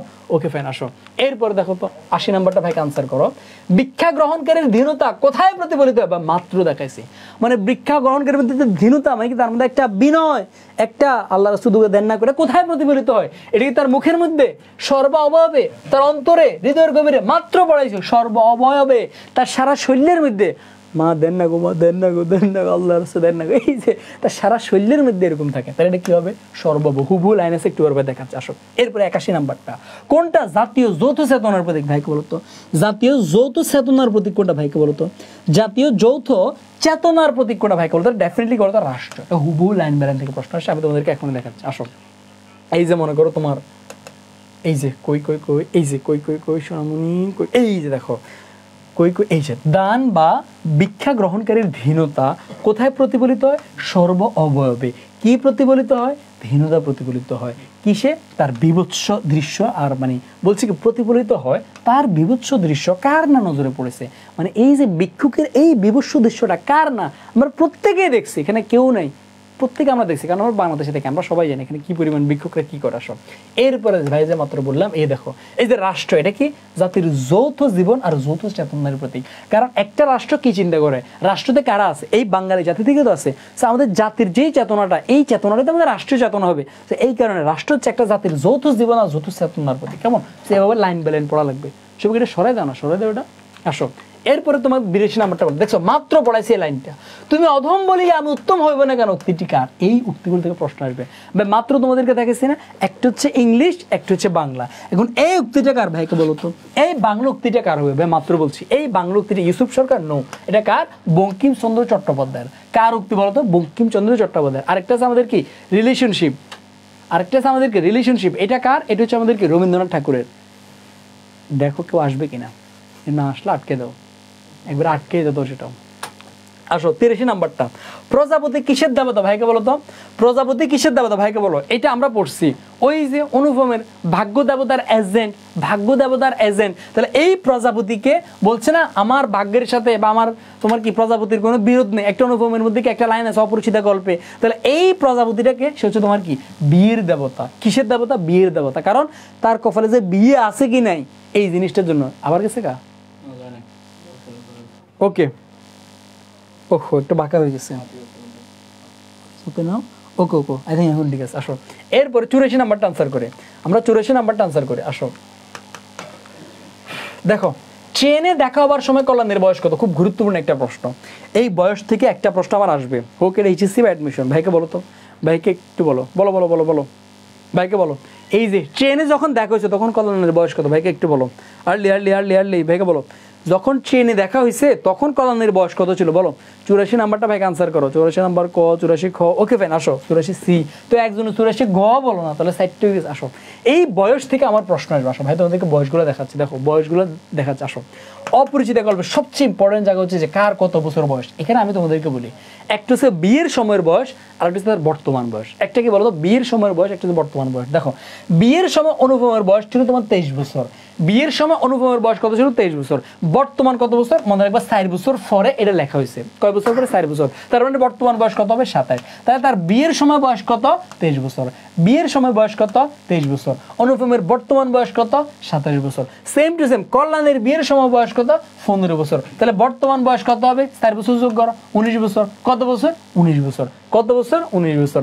বাট যখন ট্রেনে যখন দেখা হয়েছে, ওই ট্রেনে যখন দেখছে তখন কল্যাণের বয়স কত ছিল? 16-17 বছর। এটা আসলে এক্সাক্ট বয়স না, বাট যখন অনুপম তাকে দেখছে, দেখে মনে হয়েছে এটা 16-17 বছর একটা মেয়ে। যখন অনুপম তাকে ট্রেনে দেখছে, অনুপমের কাছে মনে হয়েছে 16-17 বছর একটা মেয়ে। এই কারণেই বলছে আর কি, ট্রেনে যখন মানে দেখা হয়েছে তখন কল্যাণের বয়স ছিল তোমার 16-17 বছর। বয়সগুলো আই থিঙ্ক আমরা ক্লিয়ার। আবার মাথায় রাখবা তার মামার বয়স কিন্তু আবার মাথায় রাখবা, কারণ তার বর্তমান বয়স থেকে 6 বছর বড়। তাহলে 6 যোগ করলে 33 বছর, এটা তার মামার বয়স। এইগুলো হচ্ছে আমাদের অপরিচিত গল্পে তোমার বয়সের ঝামেলা। আই থিঙ্ক আর এর বাইরে তোমার আর কোনো বয়স নাই। এইগুলো হচ্ছে আমাদের অপরিচিত গল্পে তোমার বয়সের ঝামেলা। আই থিঙ্ক আর এর বাইরে ঝিমঝিম একটা সাউন্ড হচ্ছে। দাঁড়াও ভাই একটু জাস্ট একটু চেক করে নিচ্ছি তোর কি সাউন্ড এটা। পর 1 মিনিট। It's 8:40.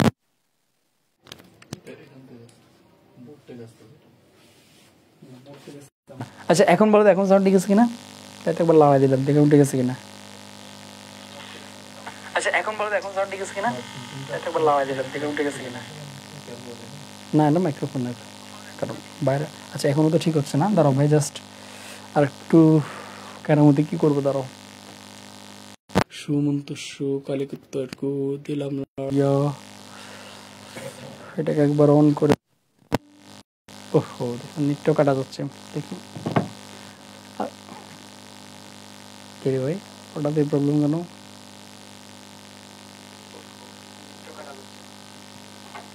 আচ্ছা এখনো কি প্রবলেমটা আছে? মাইক্রোফোন প্রবলেমটা তো রয়ে গেল।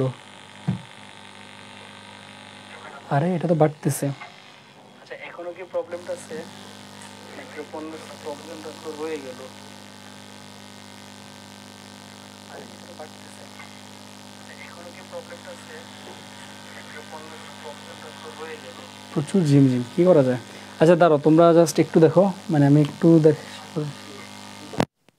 প্রবলেম হচ্ছে, মানে লাইভটা বারবারই হচ্ছে।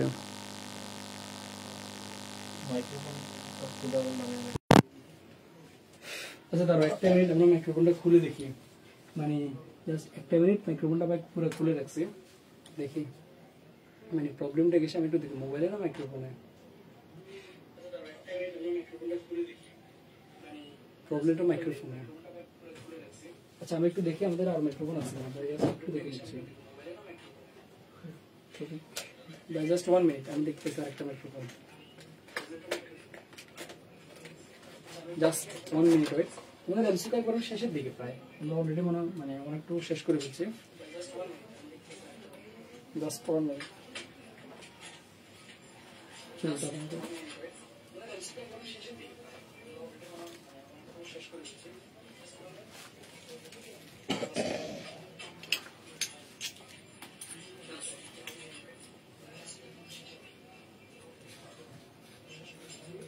ব্যাটারি আছে না, আল্লাহ জানে, আবার ব্যাটারি তো নাই, তো এটা ব্যাটারি আছে না।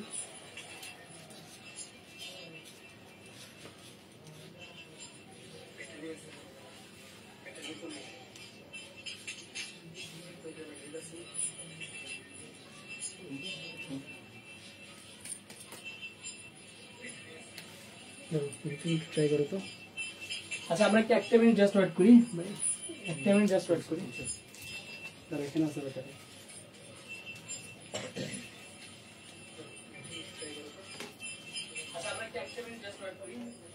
আচ্ছা মাইক্রোফোন ছাড়া তো সাউন্ড খারাপ হয় না, দেখি তো। আচ্ছা আমি যদি এইভাবে মনে করো কথা বলে ক্লাস নিয়ে, তোমরা একটু ভাইকে বলো তো, মানে এইভাবে ক্লাস নিলে কি পসিবল? ভাইকে বলো তো, মাইক্রোফোন ছাড়া তো আমি, মানে ভাইকে একটু বলো তো এইভাবে ক্লাস নিলে কি প্রবলেম হবে কিনা, ভাইকে একটু জানার কাল দিবে।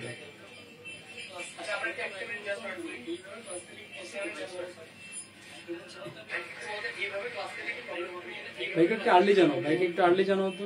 ঠিক আছে, কথা শোনা যাচ্ছে। চলন সই কথা ভালো করে শোনা যায় না, এভাবে ঠিক আছে, কোনো প্রবলেম হবে না। আচ্ছা আমি একটু ট্রাই করবো একটু জোরে জোরে কথা বলার জন্য। আমরা একবারে শেষের দিকে, কেমন?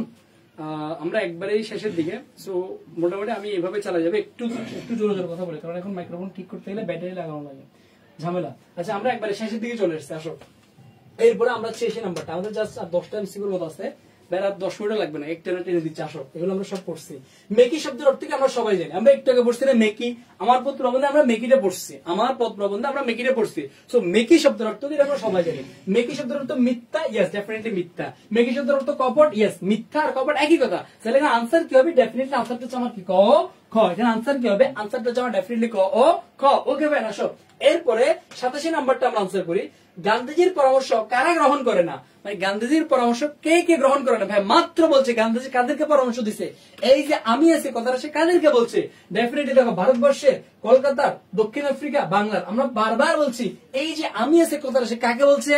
ভারতবর্ষের মানুষকে। কাকে বলছে? ভারতবর্ষের মানুষকে। ওকে, তাহলে কাকে বলছে? ভারতবর্ষের মানুষকে। ওকে ফাইন, আসো। এরপরে 88 নাম্বারটা আনসার করি আমরা। 88 আনসার দেখো, শব্দার্থগুলো আমরা আরেকটু পড়ে নিচ্ছি। শব্দার্থগুলো আমরা একটু আগে পড়ছি। দেখো এই যে মেকি পড়ছি না, এই যে মেকি শব্দার্থ মিথ্যা বা কপট, এই কারণে আমি তোমাদেরকে শব্দার্থগুলো পড়াই নিচ্ছি। ওকে ফাইন, আসো। এরপর আমরা বাকিগুলো পড়বো। উৎসর্গ শব্দের অর্থ কি? অর্থ জানার আগে আমাদের বলো এটা কোন গল্প থেকে আসছে? ভাইকে বলো কোন গল্পের শব্দার্থটা, আমি একটু দেখতে চাই কারা কারা পারবে এটা। এই শব্দার্থটা কোন গল্পের? আমি এটার অর্থ কি এটা জানার আগে, এটার অর্থ কি এটা জানার আগে ভাইকে বলো, ভাইকে বলো এটা কোন গল্প থেকে দাও, ভাইকে বলো তো। ভাইকে একটা আর্লি করে বলো এটা কোন, মানে শব্দটার অর্থ কি এটা বলার আগে আমাকে বলো এটা কোন গল্পের। বিলাসী। ওকে ফাইন, ওকে ওকে, যাক আমরা মোটামুটি অনেকেই বলতে পারছি এটা বিলাসী গল্পের, কারণ আমরা জানিও না এটা কোন গল্প থেকে আসছে। উৎসর্গ শব্দের অর্থ হচ্ছে তোমার উৎসর্গ করা। একটু পরে আমরা এটা দেখবো, আসো একটু পরে দেখো। আসো 79 নাম্বারটা বলো, বাঙালির বিষ বলতে কি বুঝিয়েছে? আসো দেখি নাকি বলতে পারবা। মাথায় রাখবা বাঙালির বিষ, এটাও তোমার বিলাসী গল্পে আছে। মানে বাঙালির বিষ হচ্ছে তোমার কি এমন একটা বিষ, তোমার বাঙালি ওরা খুব বেশি বাঙালির বিষ মানে, আমি তোমার বলি বাঙালির বিষ মানে আবার যে বিষে মানুষ মরে না এরকম না। এটা তো এমন না যে সাপের বিষ মানুষ মারি ফেলবো। বাঙালির বিষ হচ্ছে কি আমরা মুখে মুখে অনেক কিছু বলে ফেলবো, তোরা আমি এই করে ফেলবো, তোরা আমি সেই করে ফেলবো, তোরা আমি দেখিলমু, তোরা এই করবো সেই করবো, অনেক কথা বলে ফেলি, বাস্তবে কিচ্ছু করি না। এই কারণে হচ্ছে কি মুখের বাক্যে সীমাবদ্ধ। অথবা এটা থাকতে পারে বাঙালির বিষ দ্বারা কি বুঝায়, অথবা থাকতে পারে বাঙালির বিষ দ্বারা কি বুঝায়, বাঙালির বিষ দ্বারা তোমার স্বল্প মেয়াদী ক্রোধ এটাও বুঝায়। স্বল্প মেয়াদী ক্রোধ এটাও তোমার পরীক্ষাতে আসে। কি বলতো প্রত্যেক আমার সাথে বলো, স্বল্প মেয়াদী ক্রোধ বা রাগ। স্বল্প মেয়াদী ক্রোধ, স্বল্প মেয়াদী ক্রোধ মানে কি? মানে দেখবা আমরা দেখবা এই রাগ করে এ ভালো হয়েছে, এই ভাই ভাই মারামারি, ভাই বোনে মারামারি, এই আবার ভালো হয়েছে। যারা ভাই বোন আছে এখানে দেখবা 1 ঘন্টা আগে মারামারি করে 1 ঘন্টা পরে আবার একসাথে গোলাগুলি করে। এই কারণে বলে বাঙালির বিষয় হচ্ছে কি স্বল্প মেয়াদী ক্রোধ বা স্বল্প মেয়াদী রাগ। আবার এটাকে অথবা বলতে পারে কি মুখের বাক্যে সীমাবদ্ধ। কি বলে? মুখের বাক্যে সীমাবদ্ধ। কেমন? আসো এরপরে দেখো, এই যে মনে করো আমি তোমাদেরকে মাত্র উচ্চক যেটা দেখাচ্ছি, দেখো কি বলছে, নিজেও মরলো আমার পর্যন্ত মাথায় হেড করে গেল। ওই যে মনে করো কি মৃত্যুঞ্জয় তোমার কি ছোট লোকের হাতে ভাত খেয়েছে, ছোট জাত নিচু জাতের হাতে ভাত খেয়েছে, যার কারণে মানে নেতা কি তার যে জ্ঞাতিগুড়ার মধ্যে সে নিজেও মরলো আবার জ্ঞাতি করলো কি মাথা হেড করলো, না পেলো এক ফোঁটা আগুন, না পেলো এক পিণ্ডি, না হলো একটা বুঝি উৎসুক। মানে এখানে বুঝি উৎসুক মানে কি, মানে বুঝি মানে হচ্ছে তোমার হিন্দুদেরকে কোনো কি কাঠ টাট দিয়ে পড়ায়, এই কাঠটুকু পর্যন্ত তার কপালে জোটে নেয়। উৎসুক মানে উৎসর্গ করা, কেউ যে তার মানে তার মানে মরার পরে তারা যে একটু কাঠ দিয়ে আগুন দিবে, এই কাঠটুকু পর্যন্ত উৎসর্গ করে নেই। এই উৎসর্গ মানে উৎসর্গ করা, উৎসর্গ মানে কি উৎসর্গ করা। এটা তোমরা বিদেশি গল্প শব্দার্থে পড়লে পারবা। কেমন ভাই, জাস্ট এটা দেখা দিচ্ছি যে বিদেশি গল্পটা কোথায় আছে। ওকে ভাই, আসো এরপরে দান বা ভিক্ষা গ্রহণকারীর মধ্যে কোনটি প্রতিফলিত হয়? মাত্র পড়াইছি, কি প্রতিফলিত ভাইকে বলো তো, কি প্রতিফলিত আমরা সবাই বলো তো, এটা আমরা মাত্র পড়ছি না, কি প্রতিফলিত হয়? হীনতা প্রতিফলিত হয়। কোথায় প্রতিফলিত হয়? সর্ব অবয়বে প্রতিফলিত হয়। Okay fine. 91 নাম্বারটা ভাইকে বলো। 91 মাসেপিসি গল্পে রুক্ষশ্রুতের অধিকারী কে ভাইকে বলো তো, দেখে এটা কে আনসার করতে পারো। মাসেপিসি গল্পে রুক্ষশ্রুতের অধিকারী কে ভাইকে বলো, ভাইকে বলো। মাসেপিসি গল্পে রুক্ষশ্রুতের অধিকারী কে ভাইকে বলো তো। মাসেপিসি গল্পে রুক্ষশ্রুতের অধিকারী কে আমরা অনেকেই জানি না, আমরা অনেকে আহ্লাদে আনসার দিতেছি। ওকে ফাইন, বাকি আমরা অনেকে আহ্লাদে আনসার দিচ্ছি। ওকে আসো, আমরা অনেকেই জানি না, তোমাদেরকে আমি একটু করে দেখাচ্ছি। এটা আমার আনসার ডেফিনেটলি কৈলাস। কেন কৈলাস আমি তোমাদেরকে দেখাচ্ছি, দেখো কেন কৈলাস আমি তোমাদেরকে দেখাচ্ছি। দেখো এই যে তোমার একবার প্রথম প্যারায় আছে, দুটো বড় বালতি শালতি বোঝায় আটি বাঁধা খড় তিনজনের মাথায় চড়ে গিয়ে জমা হচ্ছে। উপরের মস্ত কাদায় ওঠা নামার পথে ওরা খড় ফেলে নিয়েছে কাদায়, শালতি থেকে ওদের মাথায় খড় তুলে দিচ্ছে দুইজন। মানে মনে করো যারা তোমার নৌকা থেকে খড় নিয়ে চলে যাচ্ছে তিনজন, আর ওদের মাথায় খড়টা দিচ্ছে কয়জন? দুইজন। কয়জন? দুজন। এই দুজন কে কে? এই দুজনের মধ্যে দেখো একজনের বয়স হয়েছে, আদা পাকা চুল রোগা শরীর। এই যে আদা পাকা চুল আর রোগা শরীর, এটা কারে বুঝাইছে আমরা সবাই জানি। ওখানে 5 জন মানুষ ছিল, ওর মধ্যে আদা পাকা চুল রোগা শরীর কে কে? ওই যে বৃদ্ধ যে লোকটা ছিল তোমার বিলাসী গল্পে, সে। এরপরে অন্যজন মাঝ বয়সী, বেটে, জোয়ান, মাথায় ঠাসা, কদম ছাড়া রুক্ষ। এটাকে আমরা সবাই জানি। ওই যে ওইখানে কে ছিল? আরেকজন কৈলাস ছিল। কে ছিল? কৈলাস ছিল। কে ছিল? কৈলাস ছিল। তাহলে এই কৈলাস কি আমার? দেখো তো, এই কৈলাস আমার মাঝ বয়সী, এই কৈলাস আমার বেটে, এই কৈলাস আমার জোয়ান, এই কৈলাস আমার মাথায় ঠাসা, কদম ছাড়া রুক্ষ সুন্দর অধিকারী। এইভাবে যদি লাইন ব্যালেন্স তুমি না পড়ো কখনোই তুমি পারবা না। কেমন দেখো, এই যে দেখো ভাই পরে যখন আবার সব ইনফরমেশন সব ক্যারেক্টার সম্পর্কে দেবে। এখানেও তোমার দিছিলাম এই যে কৈলাস, সে কি মাঝ বয়সী, বেটে, জওয়ান, মাথায় ঠাসা, কদম ছাড়া রুক্ষ চুল, তার আহ্লাদের গ্রামের ছেলে সে। কেমন আহ্লাদিকে স্বামীর ঘরে ফেরত পাঠাতে মাসে বেশি কিছু পরামর্শ দিত। আসো আমি আর দীর্ঘ করবো না, 92 নাম্বার ট্রান্সফার করো। সাদা শাড়ি কার পরনে ছিল ভাই? কোন দিকে ট্রান্সফার করো। সাদা শাড়ি কার পরনে ছিল? ট্রান্সফার করো। সত্যি একটু লাগাই দেখো তো, দেখো হয় কিনা। সাদা শাড়ি, হ্যাঁ একটু ব্যাটারিটা লাগাও, ব্যাটারি লাগাই দেখো হয় কিনা। সাদা শাড়ি কার পরনে ছিল ভাইকে বলতো? বলতো মাসি পিসি, মাসি পিসি না হলে ডেফিনেটলি কি হবে? মাসি পিসি হবে না ভাইকে বলতো? এটা ডেফিনেটলি কি মাসি পিসি না ভাইকে বলো? এটা আর্লি করে ভাইকে বলো। 92 নাম্বারটা কি হওয়ার কথা? আমার মাসি পিসি, রাইট? ওকে 92 নাম্বারটা এই যে অনেকে আমরা মাসি পিসি দিই, বাট না, কখনোই না। আমার গল্পে একবারও বলা নাই। আরে তুমি ব্যাটারিটা লাগাইছো? লাগাইছি। আচ্ছা আমি এখন একটু দেখতেছি ব্যাটারি লাগাইলে এটা আমার এখানে গেল। আচ্ছা সাউন্ড কি এখন ক্লিয়ার কিনা? আমি একটু দেখে নিচ্ছি যে মাইক্রোফোনটা ঠিক আছে কিনা।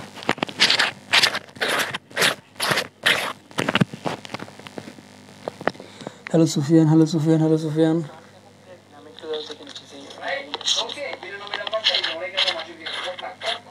সাউন্ড কি ক্লিয়ার? দেখো অফ করো, অফ করো। Hello Sufian, hello Sufian, hello Sufian. না না বিরক্ত, বাদ দাও, বাদ দাও, খুলি ফেলো। আচ্ছা আমার মাইক্রোফোন দিয়ে ক্লাসটা মানে খালি গুলো ক্লাস করছো, খুলে দাও। আসো দেখো, মাসে বেশি গল্পে কোথাও একবারও লেখা ছিল না সাদা শাড়ি দিয়ে তোমার মাসে বেশি ছিল। আমরা অনেকে এখানে ভুল করবো কেন? আমাদের মনে হতে পারে মাসে বেশি যে তোমার কি বিধবা, সো তার পরনে থাকতে পারে কোনটা? সাদা শাড়ি। বাট না, সাদা শাড়ি কার? সাদা শাড়ি হচ্ছে আহ্লাদের। সাদা শাড়ি কি? লাল পাড়ের নকশি সাদা শাড়ি ছিল তার পরনে। কেমন? ওকে সেখানে কি হবে? ডেফিনেটলি হচ্ছে তোমার কি হবে বলো তো? ডেফিনেটলি তোমার আহ্লাদে আনসার হবে। ওকে ফ্যান আসো এরপরে 93 নাম্বারটা, কার শাশুড়ি ননদ বাঘের মতো?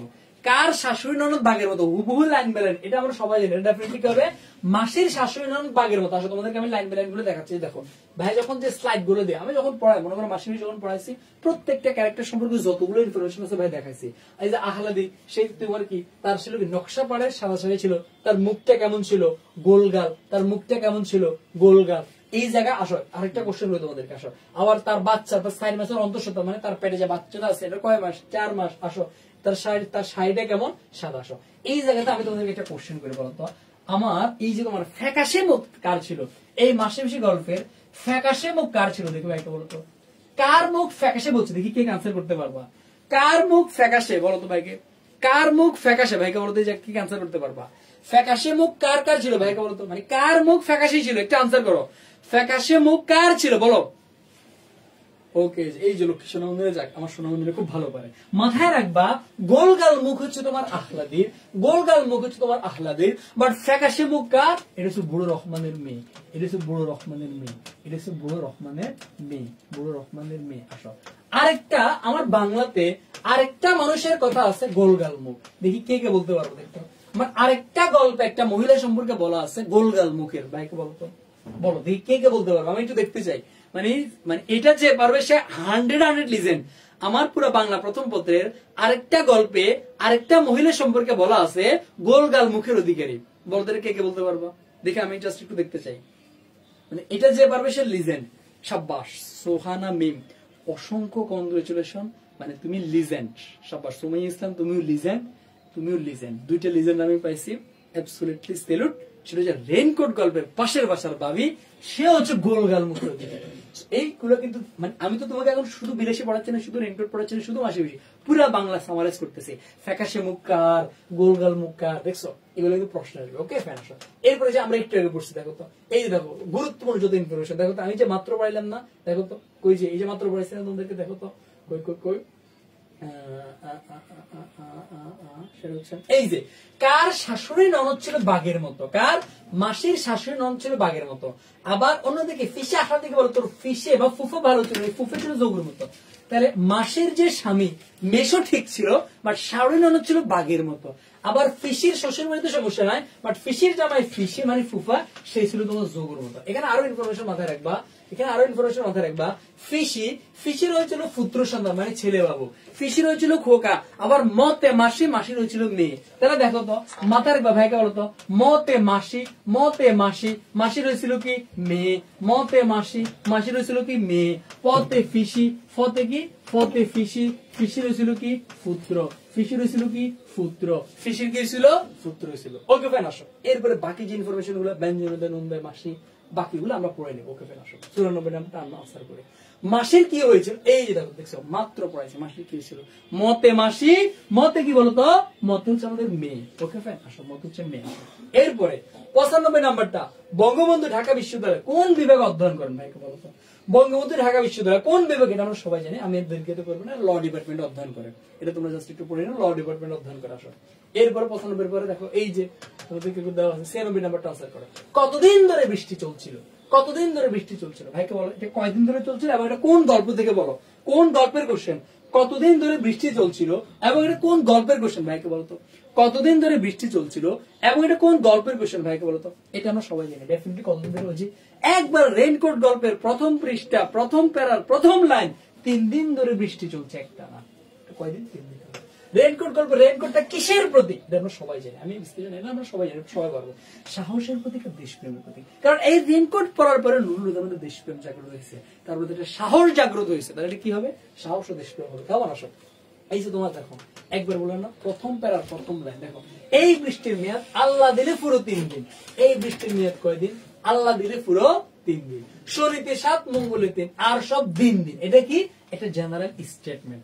জেনারেল স্টেটমেন্টের বাংলা কি, এটা হচ্ছে তোমার কি বচন বা মূল বচন। কি বলতো জেনারেল স্টেটমেন্টের বাংলা কি, বচন। মানে আমরা অনেক সময় বলি না, ওই যে ছোটবেলা আমাদের আব্বা মা আমাদেরকে বলে এক নেলা খাইলে পানিতে পড়ে যাবে, এগুলো কি গ্রাম অঞ্চলের কথাবার্তা। এরপর তোমার মনে আছে এরপর আরো অনেকগুলো ছিল, মানে মজা করে বলতো কি, যে তোমার কবরের দিকে আঙ্গুল দিলে, মানে মানে কবরের দিকে তুমি আঙ্গুল দিয়ে থাক, আঙ্গুল দাও, তাহলে তোমার মা গো কত বড় গুনার কাজ করে ফেলছি। মানে ছোটবেলা এরকম যখন কবরস্থানে হাঁটে যেতাম পাশে, তখন মনে করো জিজ্ঞেস করে তোর দাদার কবর কোনটা, ওই গে, ও মা গো তুই কবরের দিকে আঙ্গুল দিছস, এরে কি লিখিয়েছে, বিশাল বড় গুণ হয়ে গেছে। কি করলো, আঙ্গুল গিয়ে কামড়াই দেবো, আঙ্গুলটা অনেকক্ষণ ধরে কামড়াই দেবো, কামড়াইতে কামড়াইতে কামড়াইতে সোলা লাইতাম, কি আর কতক্ষণ না, আরো কামড়াই দেবো, নাহলে আল্লাহ গুনে দিব।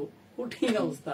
এইরকম গ্রাম অঞ্চলে কথাগুলো ছিল আর কি, যে শনি দিশাত মঙ্গল দিন আর সব দিন দিন, এরকম তোমার মানে বচনগুলো ছিল আর কি। এটা হচ্ছে তোমার খনার বচন যেটাকে বলে, কেমন জেনারেল এস্টিমেটেড বাংলা তোমার খনার বচন। ওকে আসো এরপর দেখো, মাত্র এটা পড়াইছে, মাত্র এই কোশ্চেন দেখো, শনি দিশাত মঙ্গল দিন আর সব দিন দিন, এটা কি? অনেকেই ভুল করে এটাকে প্রবাদ বাক্য বা ছড়া মারি দিবে, বাট না, এই কারণে লাইন বারেন করতে হবে। দেখছো, লাইন বারেন এই কারণে করতে হবে। এটা কি? বচন। এটা বচন। 99 নাম্বার, মিন্টু কত তারিখে বাড়ি ছেড়ে চলে যায়? আসো এটা আমরা সবাই জানি। মিন্টু, মাথায় রাখবা, মিন্টু তাদের মগবাজারের ফ্ল্যাট, মিন্টু তাদের মগবাজারের ফ্ল্যাট থেকে, কোন জায়গা থেকে? মগবাজারের ফ্ল্যাট থেকে কত তারিখ চলে যায়? 23শে জুন। কোন জায়গা? প্রত্যেকের ভাষাকে একবার কমেন্টে লেখো, পরীক্ষাতে আসবে এটা। কোন জায়গা থেকে? মগবাজারে, তাদের যে ফ্ল্যাটটা ছিল ওই মগবাজারের ফ্ল্যাট থেকে মিন্টু চলে যায় কত তারিখ? 23শে জুন। এরপরে নুরুল হুদা ওই বাসাটা চেঞ্জ করছে কয় তারিখে? 23 জুনের পরে তোমার কত? 1 ফেব্রুয়ারি, 1 জুলাই মানে জুলাইয়ের 1 তারিখে সে বাসাটা চেঞ্জ করে দিচ্ছে। সে কয়বার বাসা চেঞ্জ করছে? মাথায় রাখবা, 4বার বাসা চেঞ্জ করছে। কয়বার বাসা চেঞ্জ করছে? 4বার বাসা চেঞ্জ করছে। কেমন? আসো এই জায়গাটা আমি তোমাদের দেখাচ্ছি, কয়বার বাসা চেঞ্জ করছে? 4বার বাসা চেঞ্জ করছে। দেখো এই যে জুনের 23 তারিখ মগবাজারের 2 কামরার ফ্ল্যাট থেকে মিন্টু চলে গেলে জুন মাসে, জুনের 23 তারিখ, জুলাইয়ের 1 তারিখে সে বাড়ি শিফট করলো। সো এই যে এই নিচে 4বার কি তার বাড়িটা পাল্টাইছে। সো আমরা আর এগুলো এ করে আসো। এরপর আমাদের লাস্ট কোশ্চেন ভাইকে বলো তো, লাস্ট কোশ্চেন ভাইকে বলো। শুনেন, মিলিটারি যাদের ধরে মিশে মিশে ধরে উক্তিটা কার? ভাইকে বলো তো, 100 নম্বরটা ভাইকে আনসার করো। মিলিটারি যাদের ধরে মিশে মিশে তাদের ধরে না, উক্তিটা কার? ভাইকে বলো তো। মিলিটারি যাদের ধরে মিশে মিশে ধরে না, উক্তিটা কার? ভাইকে বলো তো, ভাইকে বলো। মিলিটারি যাদের ধরে মিশে মিশে ধরে না, উক্তিটা কার? আসো তাহলে দেখছো, উক্তি থেকে আমার প্রশ্ন আসার সম্ভাবনা অনেক বেশি। এটা হচ্ছে আমাদের, দেখো এটা দেখো, এটা আমরা অনেকে দেখো ভাই, এটা ঘুরেছি। এখানে ভাই তোমাদের একটু বলে, এখানে ভাই তোমাদেরকে একটু দেখো, এখানে আমরা সবাই জানি প্রিন্সিপাল আফাজ আহমেদ এই কথাটা বলছে। আসো খয়ের মাধ্যমে প্রিন্সিপাল দিচ্ছে, গোয়ের মাধ্যমে আফাজ আহমেদ। এখন কোশ্চেন তুমি কোনটা দিবা? প্রিন্সিপাল তো অনেকেও হইতে পারে, প্রিন্সিপাল তো যে কেউ হইতে পারে। আমি কি বলছি আমরা রেইনকোট বলছে প্রিন্সিপাল, বাট আমি এটা আফাজ আহমেদ দিচ্ছি, স্পষ্ট করে দিচ্ছি উত্তর হবে গ নাম্বারটা। যদি প্রিন্সিপাল আফাজ আহমেদ তাহলে আমার ওইটা হতে, বাট যেহেতু শুধু প্রিন্সিপাল আছে সবার এটা আনসার হবে গ নাম্বারটা। আসো এই জায়গাতে আমি বললাম না, যখন একটা জিনিস পড়াই ওই গল্পের A to Z স্লাইডের মধ্যে দিয়ে তোমরা যারা খ দিছো ভুল করছো। নট প্রিন্সিপাল আফাজ আহমেদ, আফাজ আহমেদ যেহেতু ক্লিয়ার করে বলা আছে, আমার আফাজ আহমেদ আনসার হবে। আসো এখন দেখো, এই যে দেখো প্রিন্সিপালের দুটো গুরুত্বপূর্ণ উক্তি আমি এখানে দিয়ে দিয়েছিলাম। দেখো শুনেন, মিলিটারি যাদের ধরে মিশে মিশে ধরে না, এরপরে পাকিস্তানের পাকশান শরীরটাকে নিরক করতে হলে এসব কাটা উপরাতে হবে, এটা কি বলছে? প্রিন্সিপাল বলছে। এরপর আমি তোমাদেরকে আবার নুরুল হুদার যে গুরুত্বপূর্ণ উক্তিগুলো ছিল এগুলো আমি তোমাদেরকে দিয়ে দিচ্ছি। সে মিলিটারির কি আর বিবেচনা বোধ নাই? কার? নুরুল হুদার। টুকপেরিতাসকে পানি তোর লাগলো নাকি? নুরুল হুদার। এর শব্দ ঘুম ভাঙা গলায় আব্বু ছোট মামা হয়েছে, আব্বু ছোট মামা হয়েছে, কে বলছে? কথকের মেয়ে, মানে নুরুল হুদাকের মেয়ে। এই জায়গা বুঝতে পারছো কথকটা কি? নুরুল হুদা। আসো এরপরে দেখো, এরপর আব্বুকে ছোট মামার মতো দেখাচ্ছে, কার? তার ছেলে। আব্বু তাহলে মুক্তি পায়নি, তাই না? কে? তার ছেলে। যত ইনফরমেশন দিয়ে দিচ্ছে। এরপর দেখো আসমার উক্তিগুলো কি ভাই দিয়ে দিচ্ছে। যেতেই হবে, অসময়ের বৃষ্টিতে নিচে তোমার হাঁপানির টানটা আবার কে বলছে? আসমা বলছে। তাড়াতাড়ি চলে এসো, কে বলছে? আসমা। মানে যত দেখো, মানে জাস্ট একটা উক্তি থেকে কোশ্চেন করে আসমার উক্তি, নুরুলদের উক্তি, ছেলে মেয়ের উক্তি, প্রিন্সিপালদের উক্তি ভাই সবগুলো দিয়ে দিচ্ছে। আলহামদুলিল্লাহ আমাদের গদ্দর মিশন নাম। আসো নাও কোশ্চেন ভাই, পিডিএফ কিভাবে পাবো তোমরা বলো। এইভাবে যদি মনে করো ভাই তোমাদের সাথে আগামী আরো 3 দিন থাকি, বাকি পদ্ম আছে, নাটক উপন্যাস আছে, 100 বলো তোমরা হ্যাপি কিনা? ভাইকে যাচ্ছে ইউটিউব চ্যানেল 100 বলো তোমরা হ্যাপি কিনা বলো। এইভাবে যদি বলো কেমন লাগছে বলো। এই যে এতক্ষণে তোমার গরমে ঘামে ভিজে ক্লাস নিলাম, কেমন লাগছে বলো বলো। সোনামণিরা কেমন ছিল আমাদের এই যাত্রা? অলরেডি আলহামদুলিল্লাহ আমাদের 2টা দিন, মানে ডে 2 তাহলে আমাদের অলরেডি শেষ, আর আমাদের 3টা ডে আছে, ডে 3, ডে 4, ডে 5। ওকে ওকে ওকে ওকে আলহামদুলিল্লাহ আলহামদুলিল্লাহ আলহামদুলিল্লাহ। সো তোমাদের রেসপন্স থাকলে ইনশাল্লাহ এরপরও বাংলা প্রথম পত্র শেষ হওয়ার পরেও তোমাদেরকে মানে সেকেন্ড পেপার জন্য মিশন দেবো। ওকে ফাইন, ওকে ওকে ওকে ওকে আলহামদুলিল্লাহ আলহামদুলিল্লাহ। সব পিডিএফটা কই পাবা? এটা একটা কোশ্চেন। আসো এটা সবাই পাবে না, ক্লাসের লাস্ট পর্যন্ত যারা থাকবে এদেরকে ভাই বলি। আজকে আমি একবারও বলি নাই ক্লাসে শেয়ার দিলে আমি পিডিএফ দেবো। এটা হচ্ছে তোমার শেয়ার যারা দিচ্ছে ওরা অবশ্যই ভালো করছে, কারণ আমি তোমাদের জন্য এই গরমে দিয়ে খামাই করতেছি, তোমরা জাস্ট এই কাজটুকু করবা না, ক্লাসে শেয়ার করে দিবা, সবাই থাকবে, মানে এটা তো খুব সিম্পল। আসো এখন তোমরা অনেকেই, গতকালকে আমি তোমাদেরকে বারবার বলছি, পিডিএফটা আমি সবাইকে দিব না। কারণ কি, এটা যারা অনলি ফর ক্লাস করবে, কারণ আমার আমি পিডিএফ দিলাম, এখন ও কি বলবে, ভাই পিডিএফ তো মানে পিডিএফ থেকে কমন আসে না। আমি তো বলি না আমার পিডিএফ তো হুবহু কমন, আমি বলছি আমি ক্লাসে বিশ্লেষণ করে পড়াবে, বিশ্লেষণ থেকে 100 কম থাকবে ইনশাআল্লাহ। এবং এই কারণে অনলি ফর যারা ক্লাস করবে এরা পাবে।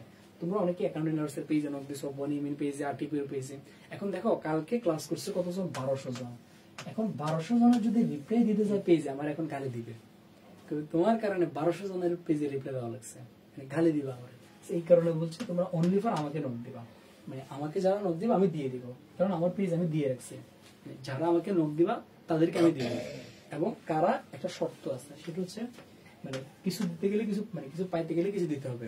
ভাইয়ের পেজে সবাই ইনভাইট করবে একটু, মানে আমার পেজটা তো অনেকেই ছিল, মানে এই জায়গাতে ইনভাইট করে দিবা, এরপরে ভাই তোমাকে এগুলো দিয়ে দিব। কেমন? ক্লাস করি, পিডিএফ পড়ি না, অনেক ভালো, মানে ক্লাস করবে, ট্রাই করবো তো নোট করতে। দেখো আমি যে আমি এত কষ্ট করে তোমাদের জন্য স্লাইড গুলো সাজাই দিয়েছি, লাভটা কি হচ্ছে, মানে লাভটা হচ্ছে এতটুকুই, তুমি মনে করো এই যে মনে করো কোনটা কার অব্দি, ভাই তোমার পুরো A to Z এগুলো সাজা দিয়েছে তোমাকে এখানে, পুরোটা সাজা দিয়েছি না, সাজা দিয়েছি। এখন তুমি এই জায়গা থেকে তোমার লাভটা কি হচ্ছে, বই থেকে তোমার খুঁজে খুঁজে খুঁজে খুঁজে খুঁজে খুঁজে খুঁজে না করে আমি তোমাকে সাজা দিয়ে তুমি এগুলো নোট করবো। ওকে ওকে, কালকের পিডিএফ সবাই পাইছো না? সবাই পাইছো। আজকে পিডিএফ এর জন্য ভাইকে নক দিবা, আমি ঠিক রাত মানে রিপ্লাই শুরু করলে 11টার মধ্যে সবাই আই থিঙ্ক পেয়ে যাবা, মানে 10টা থেকে 11টা এর মধ্যে সবাই পেয়ে যাবা। এর আগে অন্য কোথাও কমেন্ট টমেন্টে লাফালাফি করিও না, অন্য কোনো পেজের মধ্যে দিও না, জাস্ট আমাদের পেজের মধ্যে নক দিলে ওখানে তুমি পেয়ে যাবা। কেমন? ওকে ওকে। আচ্ছা, আগামীকালকে আমাদের মিশন আছে, সেটা হচ্ছে যে এটাকে কি বলে, আমাদের আবার আগামীকালকে আমাদের পরীক্ষা আছে। কয়টায়? বিকাল 3:30টায়। কালকে আমাদের বাকি যে 4টা পদ্ম আছে, এই 4টা পদের পরীক্ষা হবে।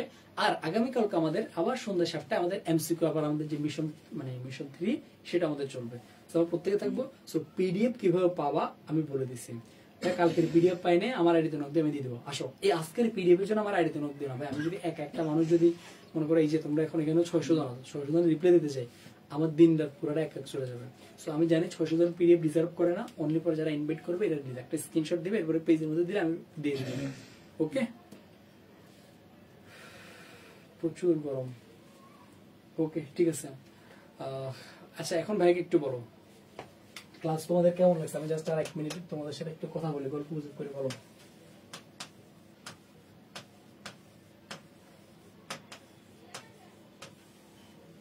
বলো কেমন লাগছে ক্লাস, বলো।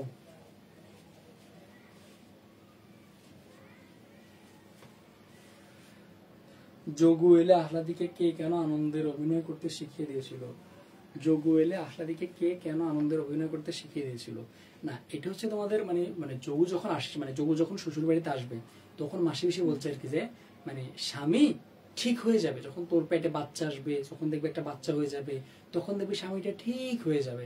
এই কারণে তো মাসি পিসি বলছিল যে তোর মেশো ছিল, তোর মেশো ঠিক ছিল, কিন্তু শাওরির অনু ছিল বাঘের মতো, কিন্তু যখনই পেটে বাচ্চা আসলো তখনই তারা আমাকে একবারে মাথায় তুলে রাখছিল। মানে এগুলো বুঝেছে যে স্বামী আসতে ঠিক হয়ে যাবে, একটা বাচ্চা আসলে দেখবে স্বামী ঠিক হয়ে যাবে, এটা মাসি পিসি হবে। কেমন? ওকে ওকে ওকে, আলহামদুলিল্লাহ আলহামদুলিল্লাহ। ওকে ভাই, একটা কথা ছিল, আপনি ভোকাবুলারি কিভাবে পড়তেন? লাইক লিখে রেখে নাকি মুখস্থ করে? আমি তোমাদেরকে একটু করে ভোকাবুলারি গুলো এতগুলো লিখে রেখে পড়তে গেলে জীবন বাইরে যাবো। এগুলো বেশি বেশি মুখস্থ করবো, বেশি বেশি রিভিশন দেবো, তাহলে হবে। কেমন? ওকে শফিক একটু বানিয়ে নেবো, আমি কতটা একটু অনেক কালকে আছে 10টা আপডেট দেবো। ওকে ওকে ওকে। আচ্ছা এই যে অনেকে দেখছো, শুনে এই দেখো, এই মেয়েটাকে আমি একটু দেখাচ্ছি, এই যে সঞ্জিদা, দেখে নাও তারে। সঞ্জিদা যদি এখানে থেকে দেখো, অলরেডি আমার আইডি মেসেজ দিয়েছে, আমি বারবার না করছি আইডি দিও না, এটা হচ্ছে আমার পেজ। এই নামটা জাস্ট এই নামটা ফেসবুকে সার্চ দিলে পেজ অপশনে যাবা, পেজ অপশনে গেলে ওখানে পেজ যাবা, সার্চ দিলে পাই যাবা, মানে আমার আইডি তে নোট দিও। এই যে অলরেডি আইডি তে নোট দিয়ে শুরু করে দিচ্ছে। ওকে ওকে, শুরু করে দিচ্ছে অলরেডি। ওকে ওকে ওকে ভাই, গতকালের পিডিপি কোনোভাবে পাওয়া যাবে? আজকে থেকে তুমি ভাইকে নক দিও, বাট শর্ত একটা, ইনভাইট দিলে এরপরে ইনভাইট করতে পারি না, সেটা কোনো যুক্তি মাইক দেওয়া উচিত তোমাদেরকে। মানে এটা হচ্ছে ওখানে অপশনে থাকবে ইনভাইট ফ্রেন্ডস, ওখানে থেকে একবারে যতবার মারে দিও। ওকে, আর কিছু? দাঁড়াও আমি একটা কমেন্ট করতেছি।